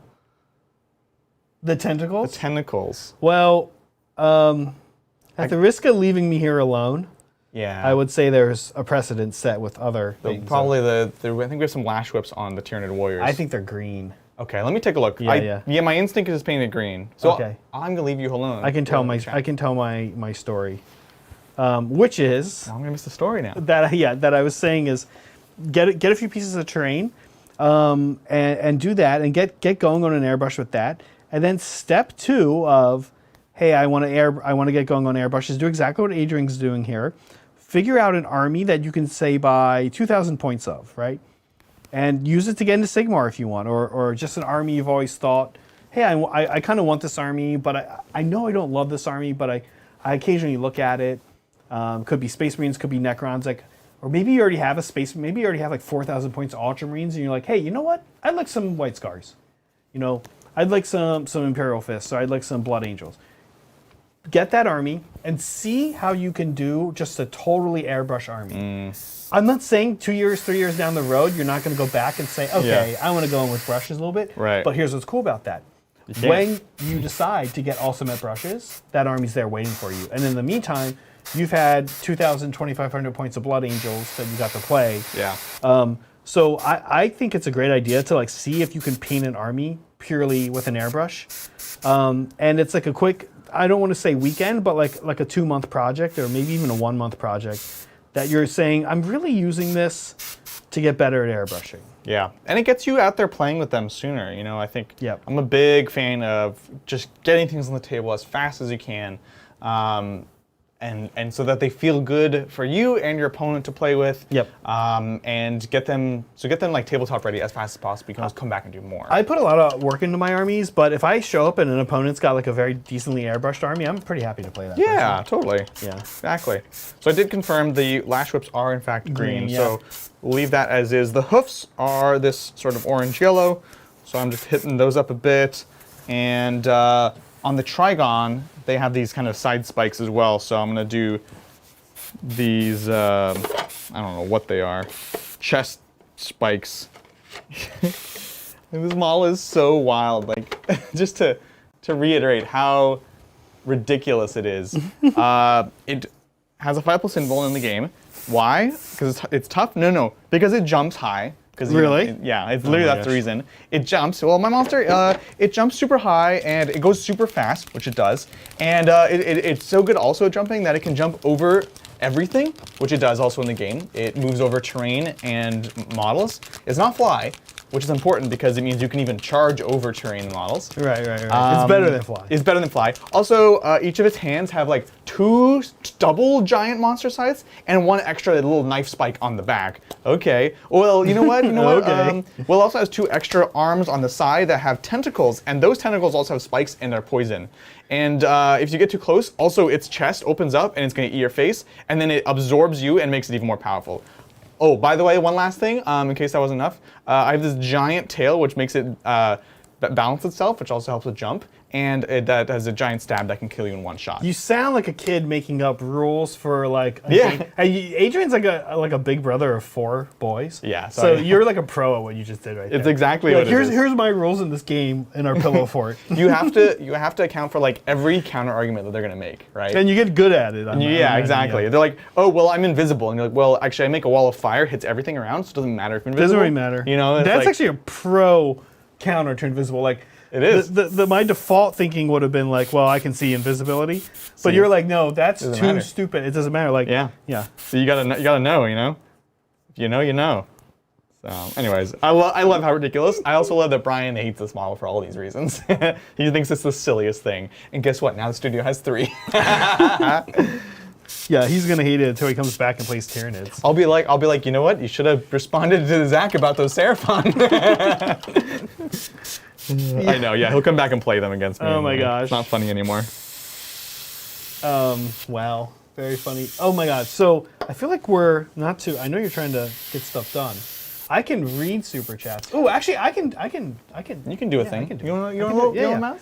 Yeah, because I'm like, cool. We're both very fast painters, but I'm like, I mean, I have some cute things to do, I'm so done. I could slow down a bit. I mean, frankly, I'm approaching the end. Oh, okay, good. Okay. I'll be honest, yeah. What up? Okay, Nicholas, 2 questions. Oh, okay, cool, awesome. Thank you, Nicholas. He says, 2 questions. Getting a Vor Dragon and want to do an orange lightning to match my Mephrit army, but I don't know if the tech I use on the guns will work the same on the lightning. Any tips? The technique. Let's answer. Oh no. Question 2. And do I keep the body white or different color with the orange? Okay. Well, this is a good question. Actually, Adrian is like the orange guy. Yeah. He's doing orange lightning. So Nicholas, of course, we don't know the technique you're doing. Right. My instinct with orange lightning would be, it sounds like you're maybe doing it over white because you said keep the body white or a different color. Oh, right. With the orange. White and orange go awesome together, in my opinion. Yeah, they do. But To answer your first question, I feel like we typically highlight orange with yellow, right? Yeah. And what if we're doing glow? What if we're doing bright orange glow? Because you're about to highlight. You're about to, or did you? You literally just did. Oh no, you're about to. I'm about to hit it up with yellow. Yeah. And then we'll do a final edge highlight of yellow, maybe some white. So with glow, with lightning, with all these things, the key is to kind of have this. You're kind of emanating from the center, and the center is white, which also happens to be a base layer, so that kind of works where you have it all be white, and then I work from the outwards going in. So the outer layers might have your orange or red if you want that deep kind of fiery glow, and then hit that all up, and then actually I take it back. You're gonna do it this way: all white, and then start with the yellow. Everything yellow except for the parts that are at the center. And then on top of the yellow, you do the orange, and you can kind of blend from the yellow to the orange. And then the outer layer is now the orange going to the red. And so the part of your model that is white, I think actually is relatively small. It's not easy to tell, especially when it's not like a sword. Like when it's a sword, it's easy to see, okay, this tip of it's going to be white. But with the Void Dragon, I would pick sort of parts for it to emanate from. So like the center of the chest being white and emanating from there. Maybe it goes like down the abdomen a bit and kind of emanates from there. And you kind of have to like denote, you have to make these decisions about where it's going to be emanating from, and it can't really just be the center of the model because it actually ends up looking kind of weird the way it like propagates across it. Yep. So that's generally how I would approach it. The center can be that white, but I think it's smaller than you might think. And then edge highlights with a lot of the yellow and the whites, not the dark colors like the oranges and red, frankly. I'm not sure if I've ever given this advice on stream before. Wink. But Nicholas, take your sprues first and practice on your sprues. The sprues are going to kind of emulate like the lightning stuff. That's a great point. So practice on sprues. This is a great thing to practice on sprues. Some things you practice on paper, some things you want to practice on sprues, and some things you need a model or something. But this one you could do on sprues. You should practice this first. Because Adrian's advice is good, but you're going to want to, I don't know, you're going to want to practice it first. That's all I can say. First time I tried this, I was trying to do glowing blood letters. And the first blood letter I finished, the first several I finished, looked like rubber chickens. Yeah, and then you realize, boy, if I had practiced. Yeah, exactly. So that's well said. Awesome. Okay, and thank you, Trey. Bought an IG tank company off eBay. Any advice on painting non-metallic colors? For example, greens, tan, so the tank still looks like it's made of metal. Nice. Okay, well, first, here's what I'll say. There are techniques called non-metal metallic techniques, or non-metallic metal. Yeah. I have never really done that much myself. Yeah. So I could not tell you how to do that, but I could give you an Instagram account that I definitely would say is awesome at that. Totally. And I need to look up their name, and I will do that when we switch views after this. Excellent. Who I think offers an awesome little Instagram viewpoint on how to do that. Totally. Trey, but what I would say, one thing to look at, because they're showing a lot of the models right now, are look at how the GW Studio paints their Tau army. Because they weather them in this way that you can look at that and say, oh, that's like metal, right? Yeah. Or it's some kind of alien metal or whatever Exactly. it is. So it's like they're painting normal colors, like they're painting ultramarines or something like that, but the way they weather them underneath gives this clear indication that like that top layer is a color layer, is paint or whatever. I agree. I think I've been working on this with some of my stuff recently, and I've come to really appreciate Corax black for this purpose, because one of the things you can show to kind of denote this... Corvus black? Corvus black. Corvus black, right. Sorry, Corax is a white color. Right, okay. Corvus black, which is a black-ish color, kind of what Zach was saying with the kind of showing and suggesting that it's metal or metal underneath the paint, and you can get different like chipping techniques, and the way I do it with brush. I don't actually use any fancy products. I've tried them. They didn't quite give me the level of control I wanted, and B, frankly, they were a lot of setup and a lot of work, and to just kind of get to the point. And so I'll paint the model, like the color of the thing, so like the green in this case, or the khakis, Yep. And there's generally a couple levels of chipping, right? There's the parts where it gets chipped kind of halfway below the paint, or into like the top layer of metal, and then there's the parts where it gets actually chipped and maybe goes in deep into the metal of the thing. And so what I've been really enjoying is just taking like Corvus black and painting little kind of chips or edge highlights and things like that that shows where the metal is starting to chip off. And then the second one you do kind of deeper in could be the actual metal, or if you want to not have any metal at all, could be frankly like a light gray. And that shows the kind of like deeper layer of it as it gets cut through. And it can be quite realistic looking. It's a lot of work, but it looks really, really satisfying. Yeah, I think I like what Adrian's saying. So here's what I would say: there's two approaches to like color metals. One is the non-metallic metal. One is that, in which I cannot help you because I've not done that myself. Sure. Although I hope to soon. Me neither. One is that, and then the second one is what he's saying, which is that you actually want to think about how are you not necessarily going to paint metal, like you're going to paint your color. It's your tower green or your tank, your IG or blue or they're green or whatever color you're painting them. But how are you going to show that that is metal that's been painted? Right. That's the thing, right? How will you show? And often that's through, as Adrian's saying, some type of weathering or some type of, weathering, chipping, whatever. Yeah, exactly. Great question, though, Trey, and good luck. And post pictures of that in Discord because that sounds super cool. Totally. Speaking of which, oh yeah, we do have fan stuff.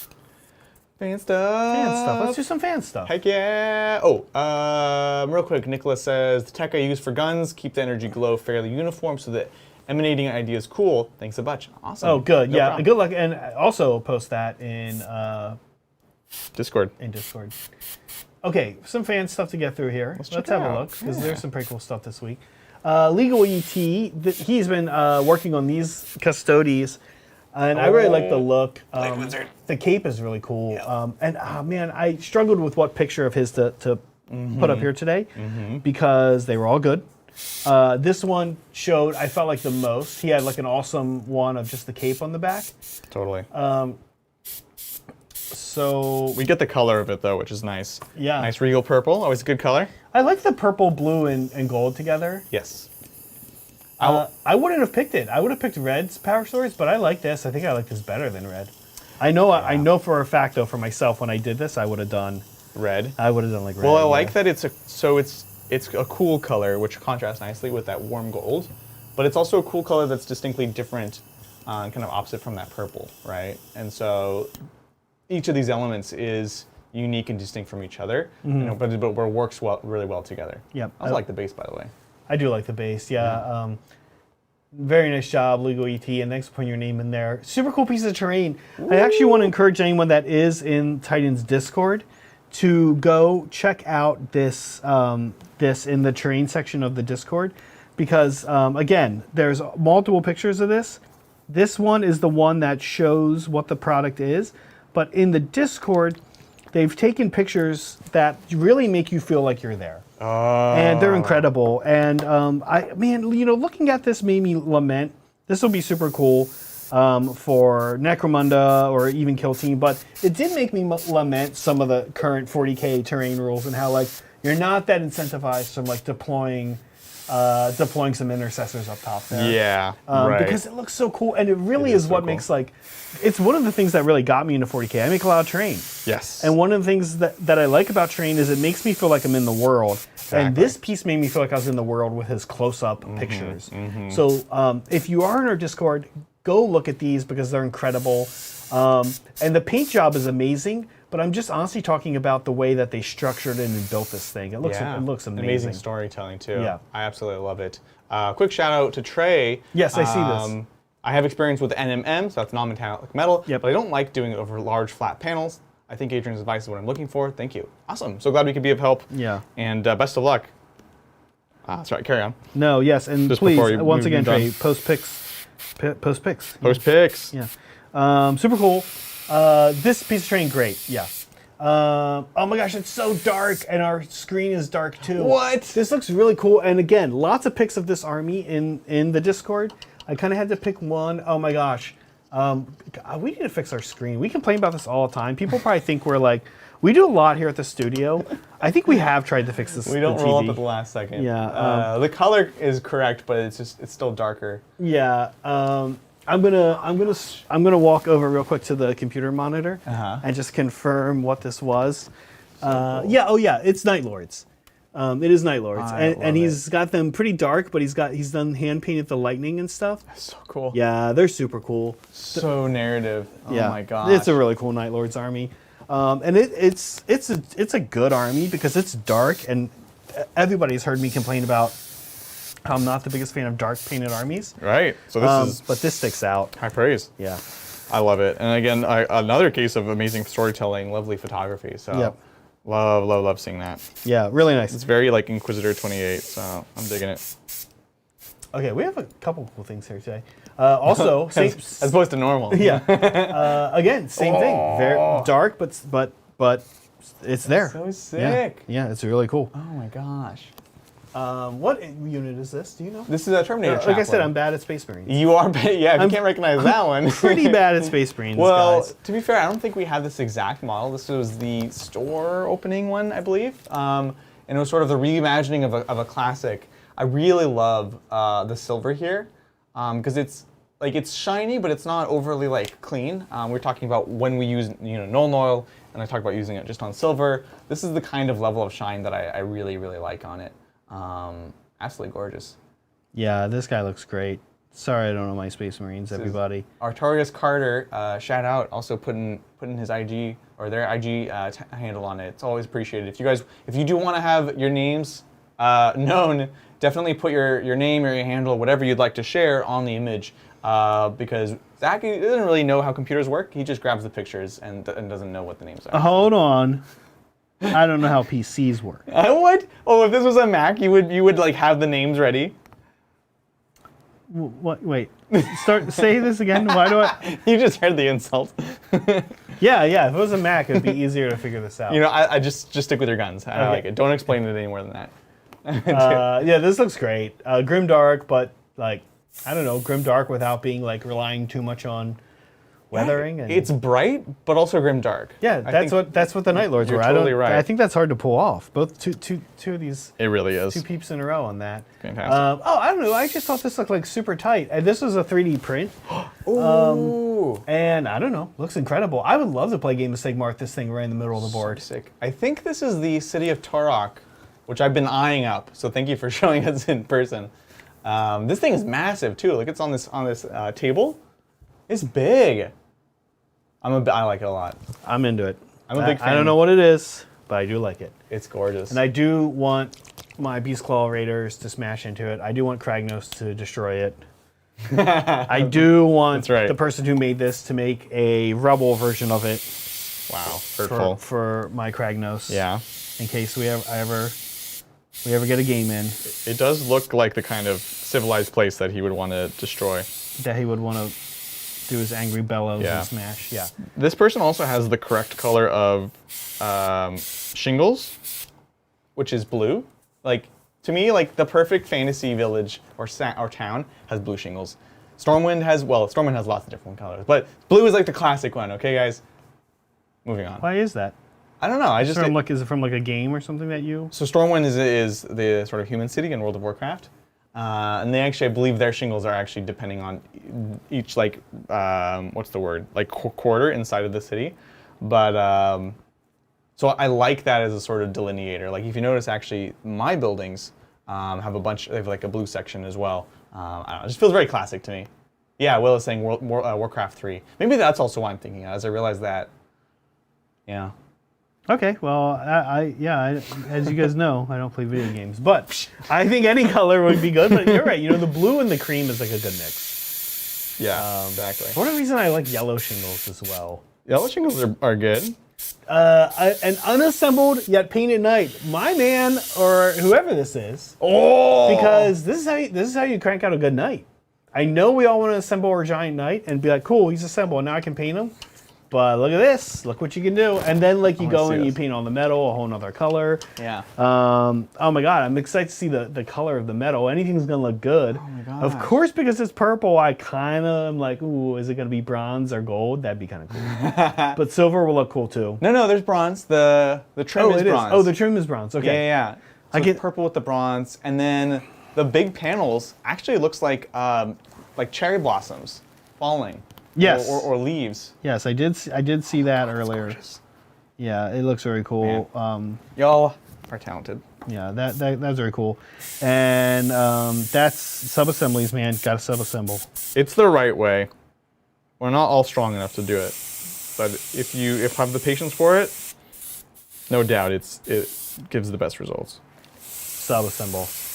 I love this one. Yeah, really nice. And then boom, boom, boom. Oh yeah, super cool. This Space Marine, I know it's Abaddon. Abaddon, you did it. You did it. Yeah, I like this. I like the base. I like all the colors. I actually really like all the colors going on here. It's super cool. So he's a tough model because he has so much going on, and it's easy for him to become like too busy and kind of a mishmash. Okay. But they've done a nice job having that not happen, you know. And look at the glow on his helmet, on his like head. Yeah. It's like straight from the the artwork where it's like Horus is like standing over dead Sanguinius. Oh, yeah, Spoiler. It totally has that same like glow effect on it, which I love. Yeah. Spoiler. Is that you can't spoil that. I don't know. Yeah. I guess you can. I don't know. That's a tough one. Like, can you spoil Star Wars at this point? Like the first ones? Yeah. Is there like a 40-year? But like, there's like young people who haven't seen something before. That's always because people say like, oh, that movie's been out for like a year. We could totally spoil it. I'm like, but a year. What about the next generation? Right. People are born every day, Zach. Do you know that? I do. No, I'm with you on this. A year is not enough time. A year's not enough time. A year is not enough time. I think if it's being like spoofed in the public sphere and stuff like that, then you're what can you do? To that note, I really, really need to see the new Spider-Man because I don't know, I'm worried I'm gonna see something. I hate things getting spoiled for me. Oh, really? Yeah, it just makes me so anxious. I'm pretty okay with it. Yeah? Yeah, I don't know. You're like, eh. Remember, I don't care about story, just like the visuals. That's true, you don't care about story. Okay, Lumineth. These look great. Lumineth characters. Lumineth, God. a little Lumineth amuse-bouche here Yeah. going on, and I like it. I don't know. This army always looks good. So gorgeous. And this army's funny because it's sort of like, hey, the original colors look amazing. You sure you want to stray from that? Right. And then people stray from it, and it still looks good. Yeah, I'm calling it. I'm calling it. In all of the whole GW line, Sigmar and 40K, the most beautiful army is the Lumineth line. And Lord of the Rings, too. Oh, and, yeah. Of course, we'll add them in there. Those models are not always beautiful. I think you're not wrong, to be honest. Yeah, at least it's in contention, right? Like, for sure. It's a painter's dream, and this person's really excelling in it. Look how, like, I don't know, just the creamy whites and the lovely glow effects on that blue. Yeah. So good. Yeah, I don't think there's a more top-to-bottom beautiful army Man. out there than this army. And like you said, this person's doing a killer job. Really nice. Okay. We love ourselves some Black Templar. Oh, yeah. Are these Black Templars or Brown Templars? They are Blue Templar. Blue Templars? Blue Excellent, Templar. excellent. Still a good look. I'm into it. I'm going to have to get up and take a look. Yeah, I wanna still a see good them look, closer. but they look good. A lot of good Black Templar looking armies kind of popping up. They're sexy. Yeah, I'm happy that they've gone some love. Exactly. Oh my god, I love it. Yeah. This is fantastic. Is this from these arms I actually don't recognize? Oh my gosh. I love it. Some bionics there. I'm a big fan. What a cool chapter. Very iconic colors, right? Yeah. Oh my gosh, you guys are killing it. Yeah, I love the colors. I love black. I do like the creamy bone kind of thing going. Yes. But yeah, this looks great. Exactly. Okay. Oh, Chapter Master. Oh, what is the name? What? Yeah, I can't see. From Finish here. this. But this person whose Instagram name I cannot see from where I'm sitting, has been working on this army. And honestly, the thing that always makes me recognize this army is the bases with the Green Stuff World alien grasses that they're using, which I love. But they've got like the Sigmar thing. It's that Howling Griffins is the chapter, as you guys can see here. It looks crazy. It looks crazy cool. Seeing a Space Marine guy sitting on top of one of these like Sigmar Griffin models. I love it. Really cool. And you can use it as a Thunderwolf cab or a bike. Oh, this is gorgeous. Yeah. Oh, it's Howling Griffins. Right. Chapter Master Alvaro. And that is actually their handle, Chapter Master Alvaro. So there you go. Yeah. Absolutely gorgeous. Yep. Super cool. It's really well. It looks natural too. Good picture also. Yes. Yeah. Yeah. Frankly, Which I like. lovely artistry there. Oh. Yeah, it's an actual griffin. Actual Howling Griffin. Yeah. Big fan. Yep. Super cool. Really nice, really nice. Love it. And again, also picture. This is Morty, and it's a cool Morty. Oh, I love Yeah. it. Look at that glow effect. Ajax Leaf. I think it's Ajax the Late. Oh, I'm trying to like combine the word athlete. Ajax the Late's way easier to pronounce. I don't know. I love it. This is really nice. Also, Morty. Yeah, no, he doesn't have red. My Morty has red. That's why I was thrown off for a second.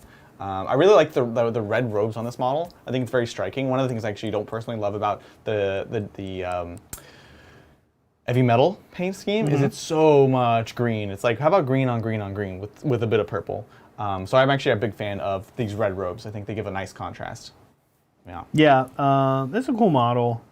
Morty's a cool model. When you paint him well, he looks great. He looks dope. Yeah, I do like this one. This one really popped out to me when I was going through. Super cool. Moving on. It's an orc.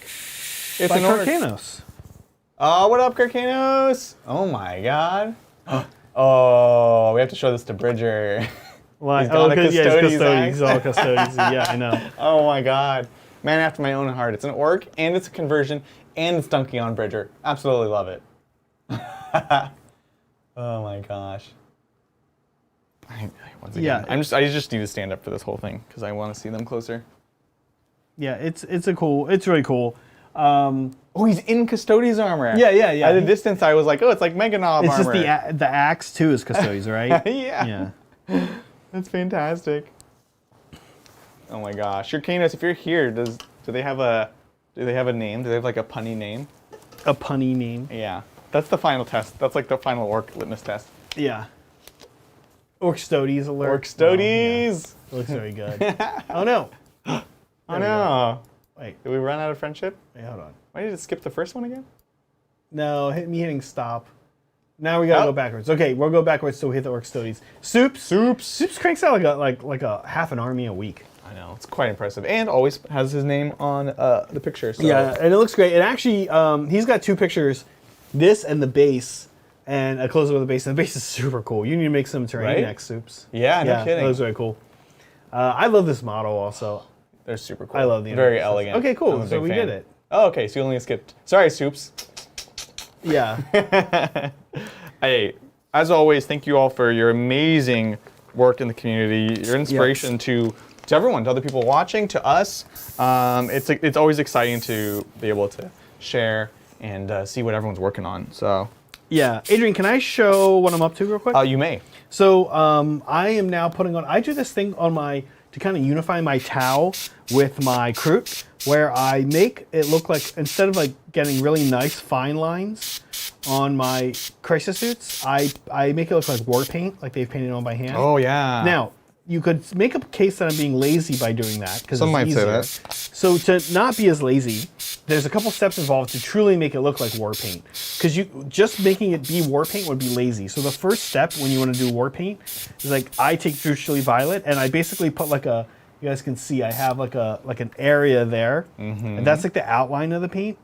Because like I want the paint to look like it's a very natural war paint and like it bleeds a bit. So I first kind of cover the area in Drusily Violet, and then I put a thin strip of, this is Gene Stealer Purple, inside of the Drusily Violet, so you see kind of like the Drusily Violet outline, and it just gives it more of like a natural, like a painting, like a tribal paint kind of a look. I like that a lot. Yeah, it helps, and then you don't feel as lazy, and because if you just brush paint like and be like, cool, there it is. It looks like tribal paint. People will be like, well, I get that you thought you were doing tribal paint, but I also can't help but think maybe you were being lazy because you knew it would be really hard to do the rectangles or whatever. Right. So I'm a big fan of first putting like an outer layer of the darker paint down. Oops, sorry, there's my head. First putting down the outer layer of darker paint and then going back with the Gene Stealer purple. Oh. I think it's great. It's lovely. Well, it also just adds a bit of character, a bit of, not organic, but something a bit looser to it. Yeah. Which I appreciate. Yeah. And it's lazy. It is lazy, but it's a good way to make lazy work for you. Precisely. Which is never a bad idea. Make lazy work. Yeah. I have an oxymoron. We still have super chats, and I will read them in 1 second. Sounds wunderbar. Yeah. How are you doing, Adrian, over there? I'm doing great. I'm almost done, frankly. I'm about to finish Airbrush, which, as I've said many times before, is basically the whole thing. So what I'm doing now is I'm working on my Oh wow, look at that. I'm working on my moot green, and this is all the little glowy parts, the tentacles, as we found out, the little poison sacs, these little venting holes on the tail and the side of the head. Pretty much anything else that is like a detail that doesn't have an effect on it is getting this moot green. So this is gonna almost finish it. Last step is just gonna be some highlights, and this is also where I feel really bad. I'll try to put a link into the description about the person that we originally got this from, because again, another interesting smart decision. We talk about this a lot. When you're edge highlighting, you don't have to do every single edge, every single surface. Yep, I'm about to do that right now. Exactly. It's like just. Or I'm about to not do that right now. I see. Wait, I don't get it. Are you done? You don't have to do everything. Just enough to make it work, to help it pop. Often, more is not more. Gonna get quoted on that one. More is not more. More is not more. More is not more. Back to Zach. Oh, lovely hair. Oh yeah. Enhance. Enhance. Oh my goodness. You look so good, Zach. Yeah, I'm a big fan of the kind of tribal, and I do it. My crew is done the same way.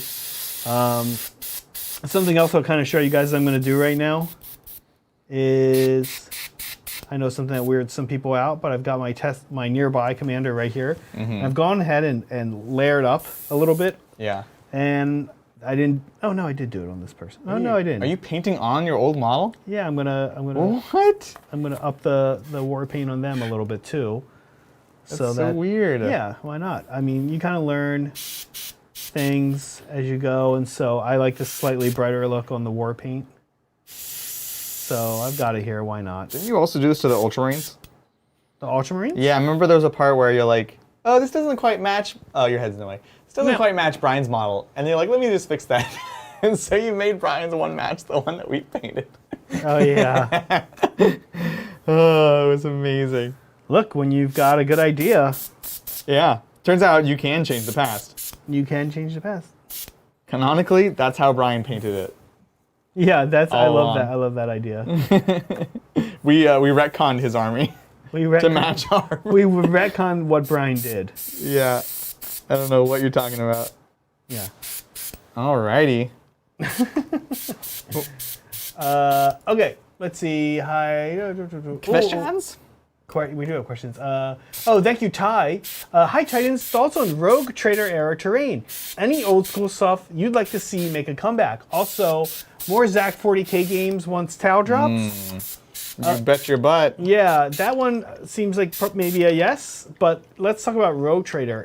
I have to say, I don't know enough Rogue Trader era terrain. Frankly, me too. You don't know enough? It's before both of our time, honestly. Yeah, it really is. Could do a quick Google in a moment. Yeah. I'm just curious now. Yeah, I am. Like paper train? Yeah, I am as well. We have that. Yeah, we have that. About the only thing I would say I know is the bulkheads from Necromunda. And I remember remember those? The bulkheads from old Necromunda? Oh, yeah. And like you could cut out cereal boxes and like stick them in there as a kid. I remember like that. So cool. And then there was like a decade and a half where those bulkheads were on eBay for like $1 million because everybody wanted them. Yeah. That's funny. Did I ever? I love that kind of stuff. I know. I have so many memories of the bulkheads. I'm not sure if I ever talked about before, but I definitely did that. I definitely cut out like boxes, cereal boxes, and would like paint them up and slot them into those things. So fantastic. Yeah. Here, let me pull up ye old phone. Yep. Keyjohn, I'm using the Citadel. I'm using one of their synthetic brushes. Oh yeah. It's base S, which I think means base small, and it's the only brush I've used on everything I've done on this model today. It's a good size. And I think I probably will not use it for edge highlighting, but it's the brush I've used for like everything else. Yeah. They said Rogue Trader era terrain. Okay, yeah, just making sure. Because obviously, funny enough, when I Google it, of course, the first thing that comes up is actually the Rogue Trader plastic terrain, which I do have. Oh, from the game. From the board, like the pseudo board. It's just doors, basically. It's like doors and chests. And, wow. It's not coming up. Rogue Trader, I don't even know how I would search this now. Do you think Ty is just messing with us? Ty, are you messing with us? I think I would need to know the specific things to search for, to be honest, because the internet is now flooded with the last version of the Rogue Trader terrain, which is this plastic stuff. So if you're in chat still, Ty, he's there. Maybe give us some advice. Yeah, that's right, we did speak. So let us know. Thank you, Short Yeti. First time watching Hobby Titans. Big fan already. Oh, fun. Awesome. Well, welcome. Yeah. Welcome. Working on a Clan Vivis for a Crusade campaign. Have the Titans been crusading at all? The cult grows. Ooh. So we haven't been lately. We'd like to eventually do a channel one of some sort, but we have both done Crusades in the past. Mostly when it was kind of getting started, right? And yeah, at the beginning of 9th edition. You ran Death Guard. Talk about your Crusade a bit. Yeah, so I was in a Crusade playing my Death Guard. It was 4 of us: myself, Shane, Jesse, and Nick, who are all known to the Titans community. They've all been on. Yeah, exactly. And Nick ran it, and we were playing through the White Dwarf campaign. Basically, that was about like the Necrons and getting all these, the ancient Necron artifacts, essentially. Oh, White Dwarf made one? Yeah, Night Dwarf. Night Dwarf? White Dwarf did Night a Dwarf, series. It was like, every month they would publish an update, and it would be like the next part of the campaign. Oh, okay, so that's it cool. was super fun. And I had a great time. We found a kind of mix of ways to make it work. I think Crusade has some things that are breakable, which you might end up talking about. Yeah. And so you have to be careful, because everyone's ultimately the reason you're playing Crusade is for the narrative of it. It's fun to try to like win within a game to the largest extent, but also that's not the main reason that you do it. So we had a couple rules, like you cannot run the same army list twice within I don't know what they were called. There were like 4 sections of the campaign that was basically like 500 points, 1,000 points, 1,500, and 2,000 power level. But that's kind of how it went, and we would do 3 games in each of those different areas, and so you had to kind of shake it up. And then I made myself my own rule where I had a couple of lists, and I actually randomized what I play each game, because frankly, I was playing Death Guard, so I really don't want to take the Plague Burst Crawler against Jesse's Redemptor by choice. I don't want to tailor and accidentally take the thing that's really good against him, but I do generally want to play some of those units. So just randomize it, play the mission, have a bit of fun. So I had a great time. It was awesome. And really enjoyed it. I want to do one in the future, but last thing. No. I think I want to do it in a shorter span of time, like maybe even a weekend of a Crusade. We've talked about this, right? Because it's tough to get people coming back, and when it takes multiple weeks or even months, yeah. It's like, well, new books are coming out, I want to try this thing, someone's on a different project now. So that's the main thing, is I would try to compress it. Yeah, we've talked about Crusade. We've talked about how to do it on the stream and on the channel. Mm-hmm. And I don't know, if we're honest, I don't know that we have figured that out yet. There's a lot of, I know we have so many like reoccurring fans here that are super loyal and supportive of us, but there's a lot of evidence that suggests you just want to be careful with like things on YouTube where it's like, come back next week, come back. It's not Yeah. really formatted that way. Yeah. Imagine you show up and it's like, oh, well, I haven't seen the first 2 episodes. So it's like, am I going to watch this? You Yeah. know? Or even for stream purposes, Yeah. imagine one game is just extra cool compared to the 6 around it. And so like that's the one that's always getting pushed up in an algorithm. And Yeah. it's like, come watch this one, but that's like the 4th game. Right. And then you're watching, you're like, wait, what's going on? And then like you hear people referencing games and we can put the links and so we just have to figure it out. Yeah. It's not beyond our capacity to figure out. No, I don't Well, think I hope so. not. We're in trouble if it is. I hope not. But I do think it's something that, we don't have an answer for. And like Adrian said, yes, I have done a Crusade Short Yeti as well. Brett and I did one, and it was super cool. There are some things you, like he said, you have to be careful of. And I think you have to just be prepared to like walk things back and say, you know what, let's not do that way because it messes things up. Yeah. So yeah, Agreed. but it is cool and good luck on the GSC. I would love to play GSC in Crusade. Oh yeah, you think they're good? They'd be so much fun. Yeah. Because they're about like taking over different parts of a world or different parts of like governance. Right. It's super cool. So I would love to revisit it now that there's way more books out.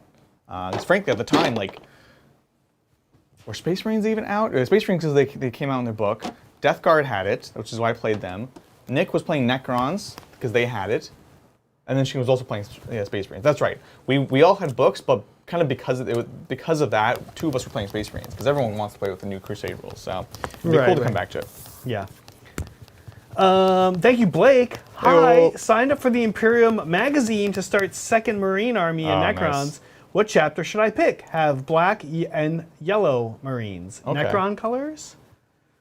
Did they say Necron colors or did you say that? Question, they said Necron colors. Blake said Okay. Necron colors. Like, also, what color should you do as Necrons? Okay, can I ask, Adrian, do you know, I know somewhat what's going on with this Imperium? Imperium thing, and I know people are really excited about it. I know it's been in the UK and is now coming to other parts of the world. Sure. I know it's some kind of subscription thing. What's the deal? Yeah, so it's a subscription model where you get sent models from 2 lines. The first edition of it was Space Marines and Death Guard.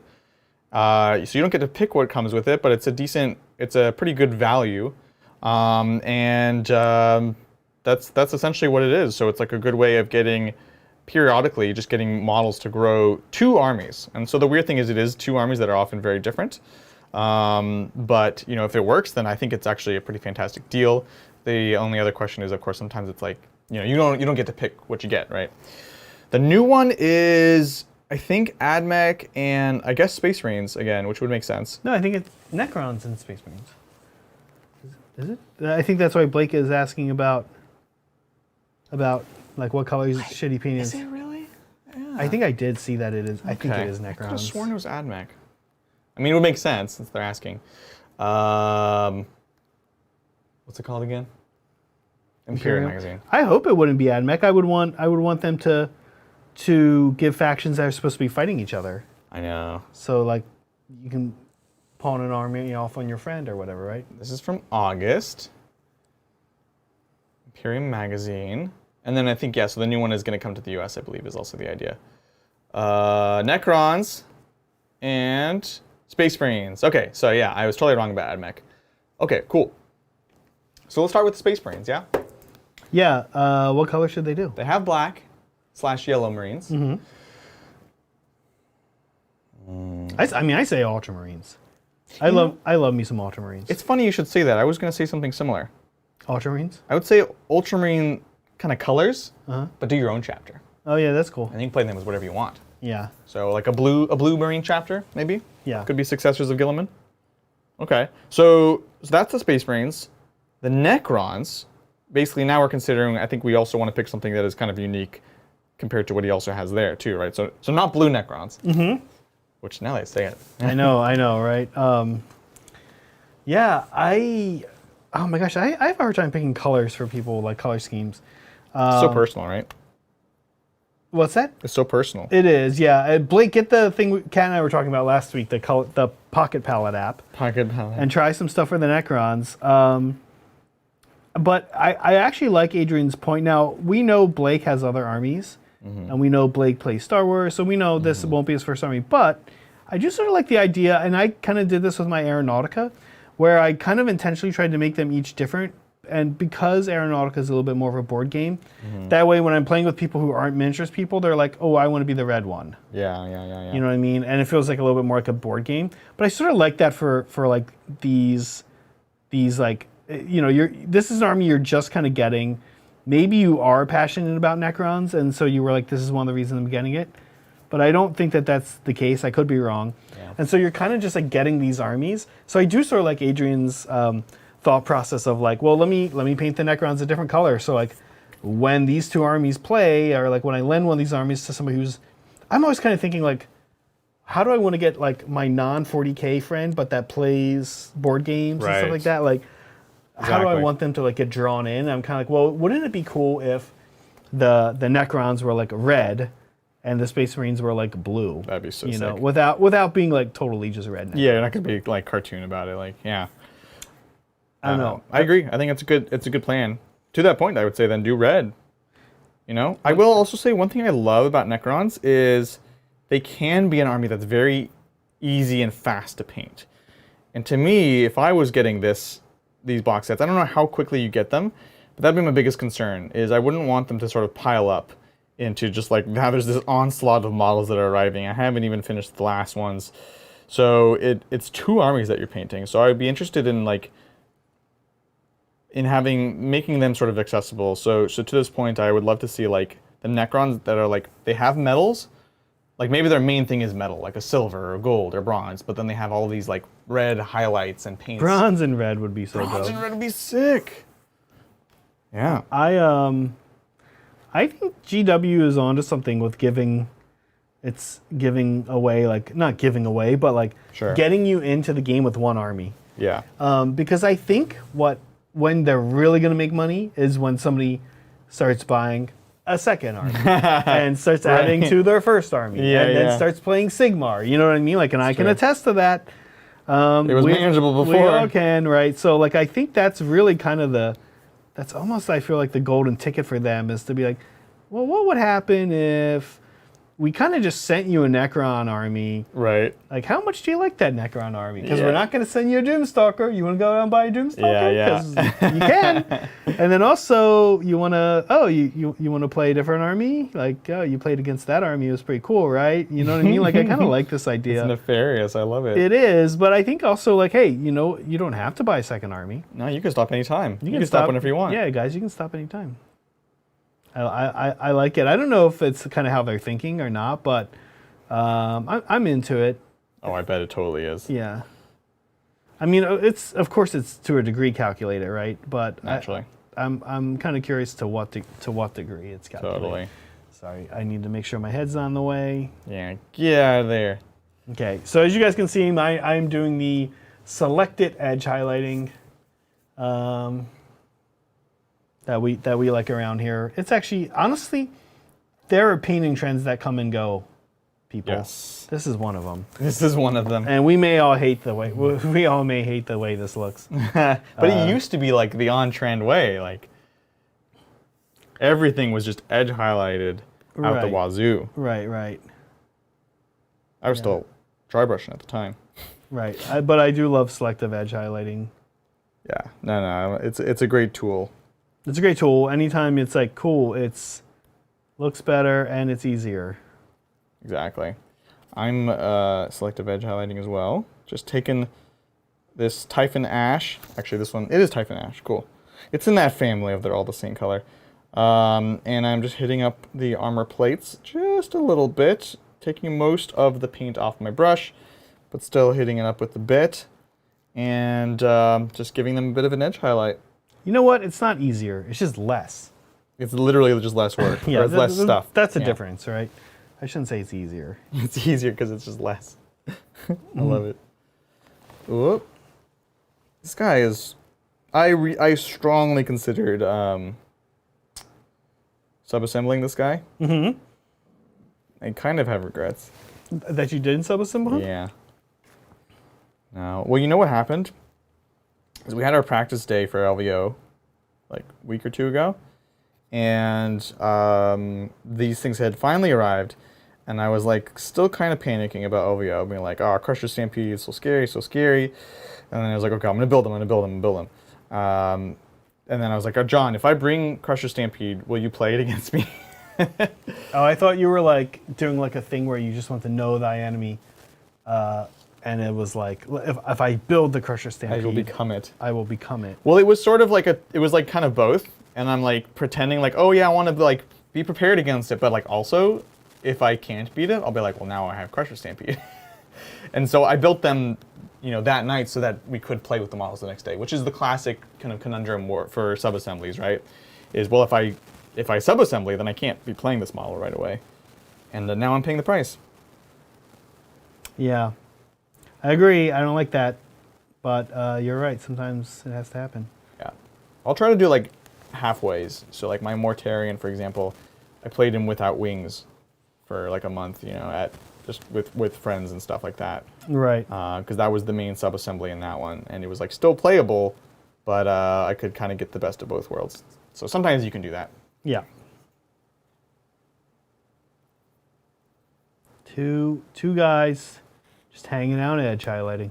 Edge highlighting. I actually like edge highlighting. I know a lot of people hate it. I find it kind of weirdly meditative almost. Wow.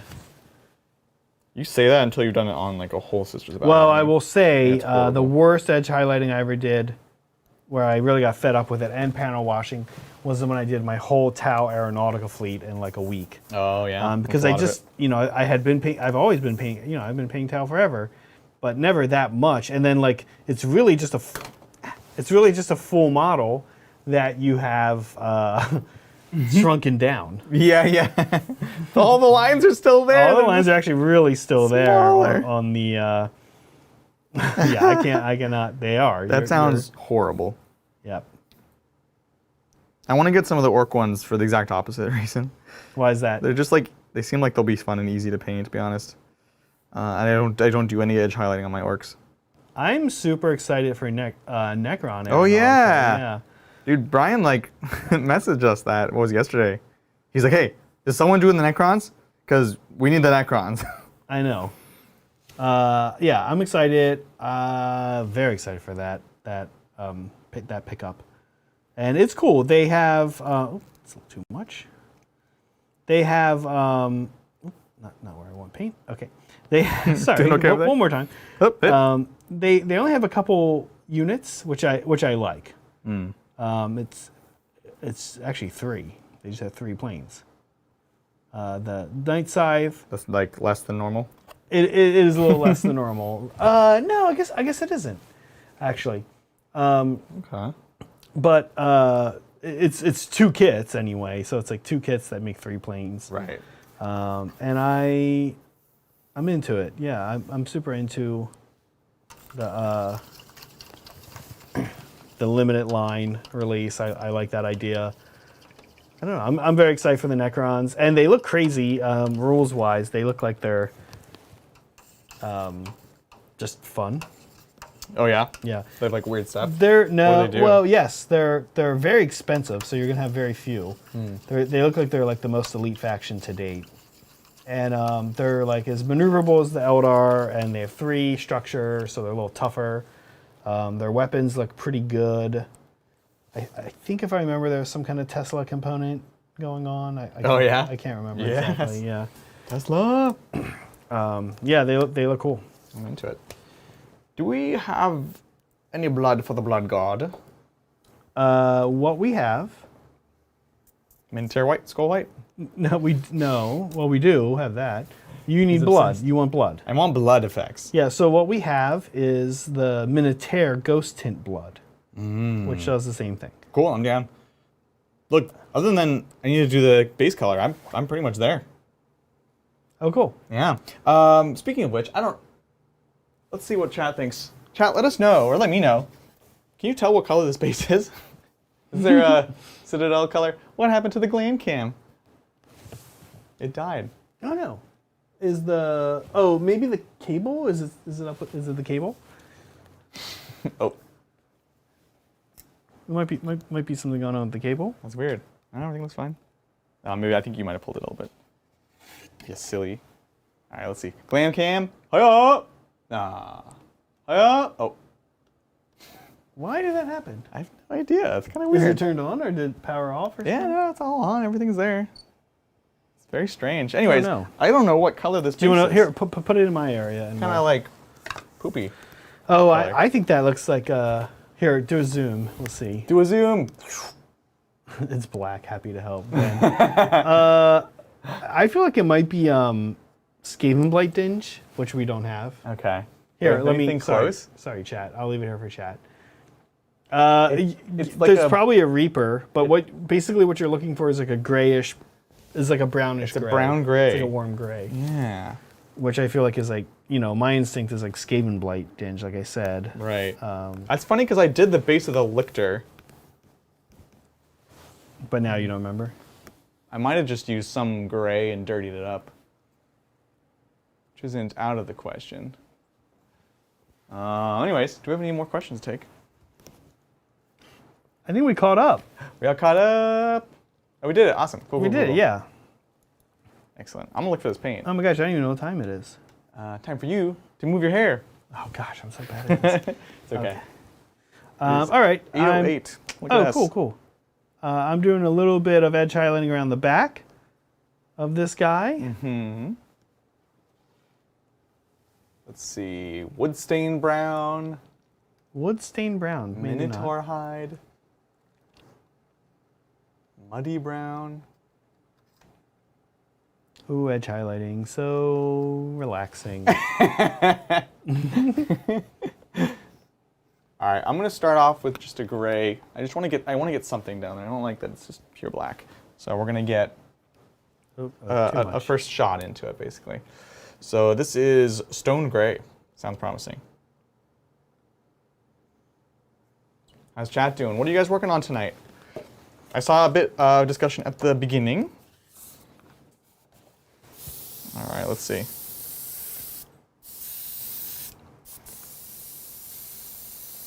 Mm-hmm.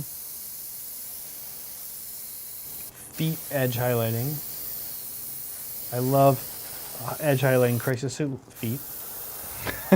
That's kind of weird. Yeah, they're, well, I don't know, they're nice. They are nice feet. It's like the decisions of where to edge highlight on a Crisis Suit foot are like very clear, I feel. Right. They're so stylized, right? Yeah. I think it's awesome. I'm so excited for there to be a new Tau Codex. Oh man, this studio I think is going to lose its mind. We've got so many Tau players per square foot here. It's absurd. And everyone's going to be like, let's play a game. But I'm excited. What are you like most excited about? What are you like hoping is good or interesting? I feel like I have a sense of like what you like most about the Tau army, but Well, I like stealth stuff. yeah. Ghost kills and stealth suits, and I like Kroot stuff. So Kroot. Yeah, you've got a big crew collection. I do have a lot of Kroot. So those guys. But honestly, I mean, I love the Humble Fire Warrior. I love the Crisis Suit. I do love my commanders. This is so cool.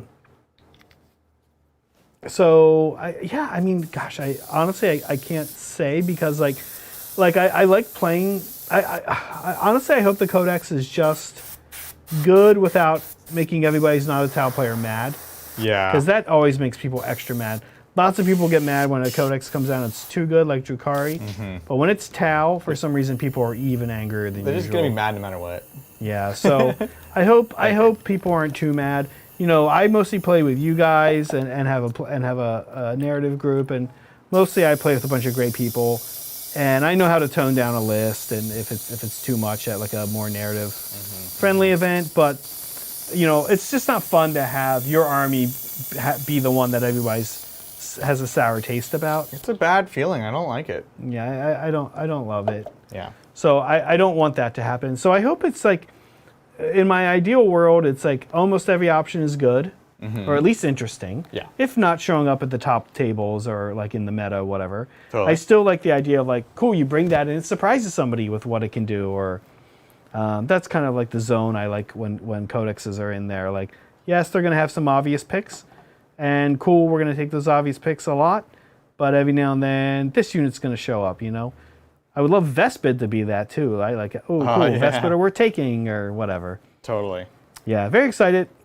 High hopes. You know, they've also been teasing a Suryani, my other army. Oh my gosh. So, you know, honestly, the thing I was telling Adrian before is like, man, I mean, I love Sigmar and I'm still going to play Sigmar, of course, but like to get jolted back into 40K with my 2 codexes coming out at the same time, near the same time, presumably, right? Yeah, totally. It's like, it's crazy. But I will not give up on Sigmar. I've got a couple armies to paint Sigmar too. Got lots of work to do. And lots of work. I'm sorry, I'm totally blanking on. Did you have the Minotaur blood red thing? Oh yeah, I do. Let's find that real quick. Cool. It should be right up.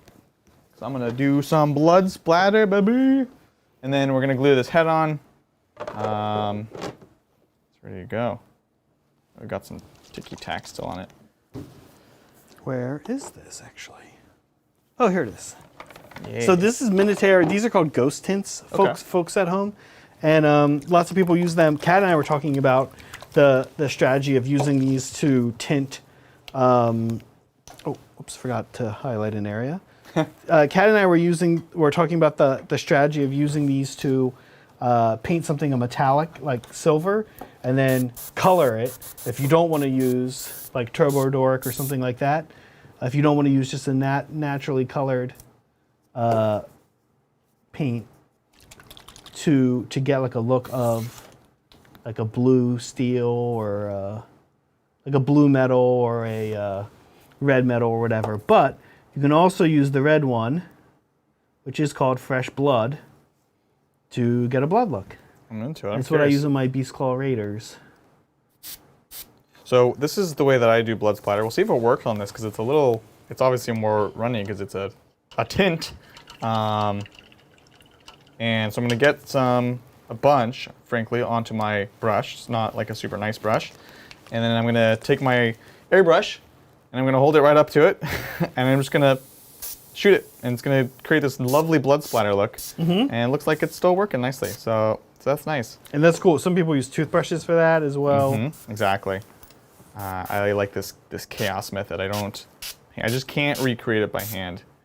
You'll need a decent PSI, usually higher than what you're airbrushing with. But in this case, rather than go up and turn it up, I'm just holding it very, very close to the brush. There we go. And you don't want to overdo it. I think sometimes painting the red blood can, okay, I might have almost overdone it there, but you know, it's fine. Painting red blood by hand can end up looking quite cartoony if you're not careful. Oh yeah. So don't overdo it. And I think use the randomness to your advantage because it's quite hard to it's hard to do randomly, frankly. All right, so let's see. We're gonna do that. I want to get a bunch in his chest here. It's funny. I actually don't have the tentacle, the chest. I think I left it at home when I packed it this morning. So I'll add that later. But I'm gonna get all the bloodiness here. It's beautiful. Is this a Vespid? I know. What's going to happen the first time John sees a Vespid on stream? He's going to freak. His face. I can already see it now. Concerned John. They currently move very far. I can't imagine that's going to change. Right. That's like a big John trigger, I've learned. It means they move fast. Yeah, something moves fast. John is like, oh. Yeah, you're 100% right. Wait, how fast do they move? Like the thing that they're famous for is moving fast and having good AP. Yeah. Right? Like, so I think those are two John things that he's like, wait, what's the AP? Wait, how fast is that thing move? 100%. That's too funny. He was so funny on the Titans game last night. We had a members game. It was Chaos Knights versus Craft Worlds. And I won't spoil it, but it's just so funny. He especially gets freaked out about the Chaos Knights because they move fast. And they can kind of be threatening everywhere, so he's just like freaking out the whole game, even when things are going well. And it's funny because it's so genuine. He's not like being whiny about it. He's like genuinely terrified. No, he's not whiny. No, absolutely not. He's not like, it's not fair. He's just genuinely scared. and is like freaking himself out. So it's hilarious. What's funny is we give him crap for this, but he's an amazing player. I mean, he's won some serious events. Yeah. And so this system seems to work for him. So I guess why, if it's not broke, don't fix it. Yeah. John, we love you. Keep being terrified for some reason of playing a game that you love. I love it. Well, I think John also, he's very good at practicing and preparing and things like that. So he is. To me, that's like the number one thing about playing Warhammer or playing any war game is it all comes down to practice, and he's really, really good at getting the practice, learning from his mistakes. But it's funny when it's like a weird thing. He's like, what is this? You know? And I love it. I love it. It's so much fun. Yeah, it turns out, everybody, that practice is kind of just good for everything. Turns out. Turns out that... Well, I've said this before on the channel, I think, but I don't like the use of the word like talent. This artist is so talented. Me too. I also... It's like... I don't agree with... I went through music school and did a lot of music stuff. And you worked your butt off to get good at something. Work, yeah. You know? Yeah. And it's like that is the number one thing. Like, I'm not saying that people aren't more talented than other people, but I think when you get to a certain point and you've done something for enough time, like it should be indistinguishable whether you're naturally good at something or if you've just worked your butt off. And frankly, I still think that working your butt off will pay off higher, but that's getting a bit more abstract of a concept. The idea is like people work really hard to do what they're good at. Yeah. Anyways. No, I mean, you and I have an arts background. I do think it's something that people who have arts background, maybe we just want to believe it, but it's just been what I've observed. I don't think I've seen a lot of people good at a lot of these Warhammer things, frankly. I think I just do it a lot, to be perfectly honest. Yeah. I've seen a lot of people get better at a lot of things. Yeah. In school and stuff, so. Yeah. Okay. John will die 53 of a heart attack. Melody. Jesus. I know, poor guy. Maybe it's the fear that like keeps his body moving, you know? Yeah, let's hope that's the case. Oh, Melody, I didn't know you were a musician. That's awesome. We do have some Perfect Pitch is a little bit of a different situation, and it is helpful. That's like an actual They're thing. not wrong. Yeah, That's cheating. Perfect Pitch is a thing, but again, like you can develop a pretty good ear on that stuff over time. Fair. Okay, thank you, Nathan. Part 1. Hey guys, planning my next army. Orcs that thought Khorne Berserkers were cool. Thorough enjoyment of going fast, being red, and crumping, but got confused and ended up worshipping Khorne instead. I'm looking to use Khorne cobs as rockets and stuff like that, but looking for other suggestions. Thanks for all the inspiration, Hobby Titans fam. Well, what up? There was like a Khorne fan. Funny enough, this like harkens back.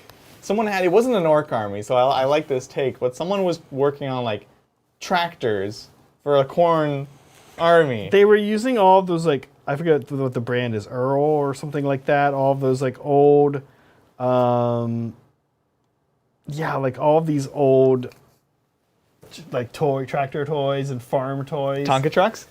No, it might have been Tonka, but they weren't like big. They were like the little nice metal die-cast ones and stuff. Yeah. And then weren't like the bloodletters just actual like cobs of corn that they're moving around? So good. Yeah, it's really good. It's so funny. Okay. So let's do this, Nathan. Corn cobs is, first of all, there's a lot going on in this army. Oh my God, you're like you started talking about being orcs, and I was like, okay, orcs who like, and then like suddenly there's also actual corn, and then it's funny because in his first super chat he says he spells corn as the god demon at first. But then later on in the super chat, we can actually see him spell corn as the vegetable. Yeah, at first I was like, is that a typo, or are we transitioning into this other like mode here? Right. Sorry, I know corn's not a vegetable. If anyone's about to call me out on that. Wait, hold on.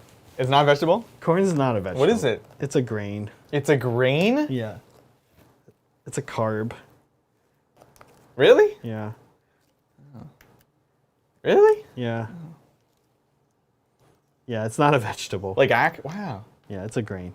Like, health-wise, it functions the same, too? Like, it's lots of carbs? Like, you probably shouldn't eat too much corn? Health-wise, corn is actually, like, fairly healthy. It gets a bad rap because... That's what I thought. Americans use it in high-fructose corn syrup and stuff, but it's, like, not that bad. Oh, okay. But I don't know that's like, super awesome, like, for you either, but I don't think it's, like, awful.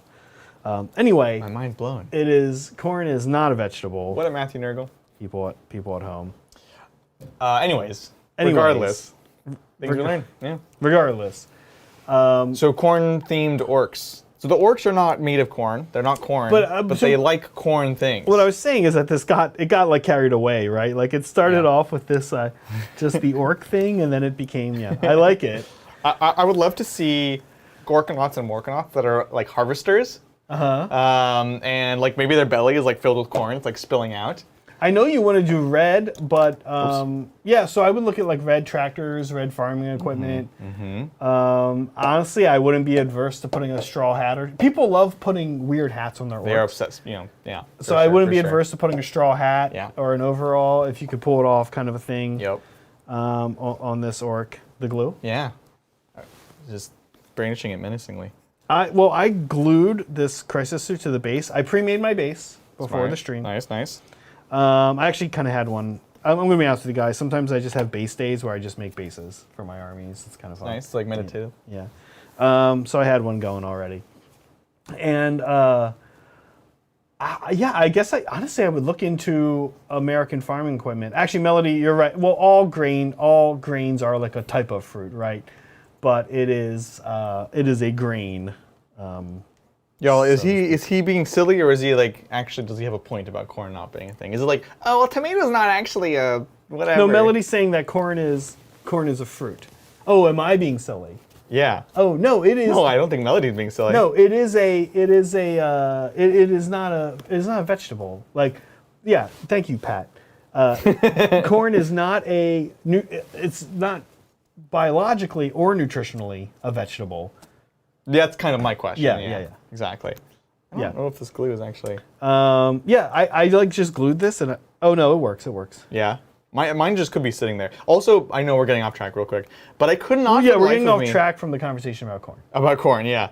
I couldn't figure out. There's this hole here. What is that? So that hole looks super cool. It's cool, but it's weird. Now there was one extra part that's like half of a jaw. Weird. I see what you're talking about. And I think it was supposed to go there, but I couldn't figure out how to attach it. And the Forge World instructions, if you've ever bought Forge World, are terrible. It's just like an exploded view of it. So I was like, that doesn't answer my question as far as where it goes. And frankly, I was like, it doesn't matter, but it's looking weird. Oh my god. I don't know. I don't know about any of these things that are happening right now. Corn. Your weird Tyranid. Can I ask a question of chat? I have some different bits here to gut weapons. And what weapons do you want to see on my just completed Coldstar? Here are the ones I have. They're based on what was cool in the 8th edition codex. So I have burst cannons because I was doing like an upgun thing. I have cyclic ion because they're cyclic ion. I have fusion, and I have missile pods. I have no plasma. I have no flamers. And the three? I only have 3 magnetized ports on the Coldstar. Wow. Yeah, I might regret that. What weapons do you guys want to see? Should we do just like all kinds of crazy stuff? Yes, they're magnetized. And this kit is already magnetized. They are magnetized. Watch, see. Oh, there we go. Oh. Okay, so honestly, the burst cans look so cool. Oh, and I did this thing on the burst can on this one arm. Actually, okay, never mind, guys. I asked you for your help, and I'm just gonna do my own thing anyway. Okay, I did this one thing on this arm where I put 2 magnets on it. So, unfortunately, it's wonky. Oh, I know why. Yeah, because it's too long. It's too long. Yeah, so classic. This is gonna have to be a. Melody does say Melta because it looks like a jewel. Okay, Melta over here. Doink. And let's do. Oh yeah, I know. I did kind of screw this arm up by putting it too close. Ty says all burst cannon. So all burst cannon, but also the fusion. Okay, we're gonna do all burst cannon and then 1 fusion. And Ben says, "Don't be a coward. Paint them all." He did paint them all, guys. They are painted. They are. Oh my gosh, I hate that. But he's also cheating, right? Because these are all painted from the last model. Yeah, this looks stupid. Sorry about that, but I'm gonna have to. You know what? I'm gonna have to get like a special burst cannon for. Like a short one for him. Yeah, I'll have to get one for the top where God. I'll take off this back canister. That's exactly how Brian's are. I guess it's a Tau thing where I'm trying to like prep the models for the show, and I'm like, this doesn't attach to your riptide. He's like, oh no, you have to use this specific one and put it here. I'm like, Brian, that doesn't help me. I'm sorry. Here we go. These missiles on top kind of work. Oh, I like it. Okay. So here we go. Here we go. Going over. Oh wait, glam cam doesn't work. Glam cam doesn't work. Oh man, I've never been so disappointed that glam cam doesn't work. Hey, that's right. Here's the glam cam. It looks amazing. Look at that nice smooth turn. Crossfire. I love it. Should we glam cam that thing? My thing? Yeah, here. Just be careful with the head. Hold on, one more One more circulation. rotation. It looks really good. It's impressive how good it looks given, that's what, 2 hours work? Yeah. Amazing. Well, it only took me stripping my Tau models 3 times. Never This again, is my 4th right? Tau Promise? paint scheme. And then doing this all the time. Yeah, soft burst cannon. Doing this all the time for like 5 years because it was my only army. Oh, that's funny. Okay, here we go. Here's this guy. Here's the Dima. This also looks good. Same thing, man. This is crazy Thank good you. for the time. I'm happy with it. I feel like I'm also getting better and better at this scheme, so I'm excited. Okay, now what everyone came here for. Oh yeah, here it is. By the way, I can jump higher, so I actually have a thing that dodges you. Your fly's better than mine somehow. Sometimes I'm invisible. Okay, well, we did. All right, we did it. We did something. Something. I don't know what happened, but it definitely did. Well- We can't stop it. Well, look, I don't know. Honestly, MVP. We do MVPs. MVP is the airbrush for MVP. me. Oh, same. I humble- spent what 5 minutes Yeah. on the brush. So- You did, but it's different approaches because you barely did brush Yeah. and covered a lot of ground with the airbrush. Yep, yeah. I just did airbrushing in like 15 minutes of actual time, and then got to just sit here and be like, okay, edge highlighting. Yeah, you could do a very meticulous actual. That purple actually looks really good, by the way. The edge, the recess highlights. Oh yeah, it's the funny. recesses. It's funny. Yeah. Because it's so subtly purple, but anyways, it looks It great. just delineates the spacing. Yeah. And, like when you approach it that way, you could use any color, right? Well, yeah. But I think black is the least interesting. I agree. Yeah. I think the purple, it's subtle, but it really looks good. Yeah. So, So what can you do with an airbrush? Yeah, you can give yourself 2 hours and 15 minutes to just OSL, recess wash, edge highlight, brushwork, blend, or you can give yourself 5 minutes doing those things. Yeah, you absolutely. did more than 5 minutes, but not much more. No, yeah, Yeah. it's whatever. Oh, I got some blood on his tail. And then you really did mostly you were doing cool techniques. Well, the edge highlighting is not like a niche technique. It's a great technique, but you got to just spend all of your mental energy edge highlighting. Yeah, absolutely. So lots of ways to use them. We do always encourage not to sound like a broken record, but Yep. it's just saves you so much time, and it's a lot of fun to work with. Yeah, it's fun. Yeah. Cool. I think we did it. So let's talk about what is going on. Well, first, a week from today, again, no stream. Yeah. If you're in Vegas, we will see you in Vegas. Find Brett and I at the Narrative LVO 40K Narrative. We will be playing together Naturally. and just having fun. It was super. We went 2 years ago and played together. It was crazy fun. Find these guys at the competitive 40K. Yep, 40K Champs will be there. That's Friday, Saturday. Top 8 will be Sunday, but I think we'll be free on I think it's I won't be. I actually Sunday. I'll be playing one big game all day. Oh, That's what? 4-on-4. Oh my yeah, you God. get teamed with another team. That's wild. And then you do 4-on-4. It can be wild. It can. It's yeah. We'll see. The guy who's running is this guy Kyle. He's been super awesome. If any of you are doing the narrative and you're in the Facebook group, he's been really communicative, just letting us know what's going on. He's been play testing. He's like, oh yeah, I learned that I got to change this mission. That's encouraging because That's great. narrative. I think narrative missions, like we were talking before, they have the ability to go wild Yes. and Yes. maybe awesome for one person and not awesome for another. Absolutely. That'll be fun. What's going on Tabletop Times? So tomorrow, you're gonna see this bad boy here. I'm gonna hand him over to John. We give him his guff today because he gets to play them tomorrow. Running the Crusher Stampede. So this is of course one of the big baddies in the Warhammer 40K meta. now, will right John be scared of his own? Yeah, he for sure. He's gonna overthink it 100%. Also because I'm playing the Drukhari. Okay. The Dark Eldar with the list I'm taking to LVO, actually. Oh, fun. This is kind of one of a couple opportunities I'm taking to just sneak in some more practice Yeah. games. So that's going to be tomorrow on Tabletop Titans.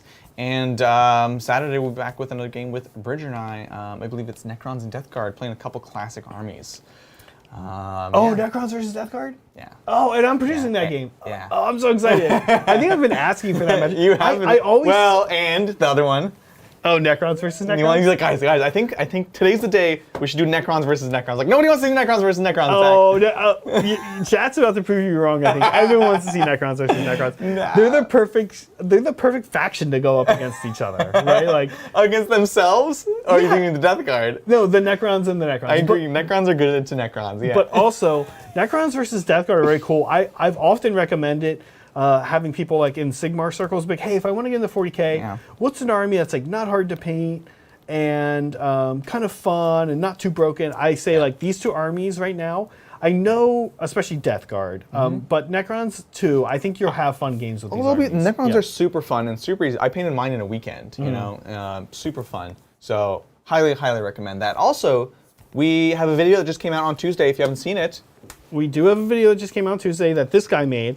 It's super cool, showing kind of how we made the banners from Saturday's game. Yep. For Gene Stealer Cults. And it's an idea we've been kicking around for a while. In fact, just in general, this idea of like how to add this factioned element to an Imperial. We have like a classic field or an Imperial table. Well, now it's a GSC table. And so I think that's a theme we want to kind of explore moving forward. So definitely check it out if you haven't already. And if you did like it, like it. If you haven't subscribed, do subscribe. It helps really grow the channel. Yeah. You know, lots more stuff coming up, right? Yeah, keep an eye out tomorrow because we are releasing another video. So there's going to be another video coming out tomorrow with Kat and I and some stuff we've been working on.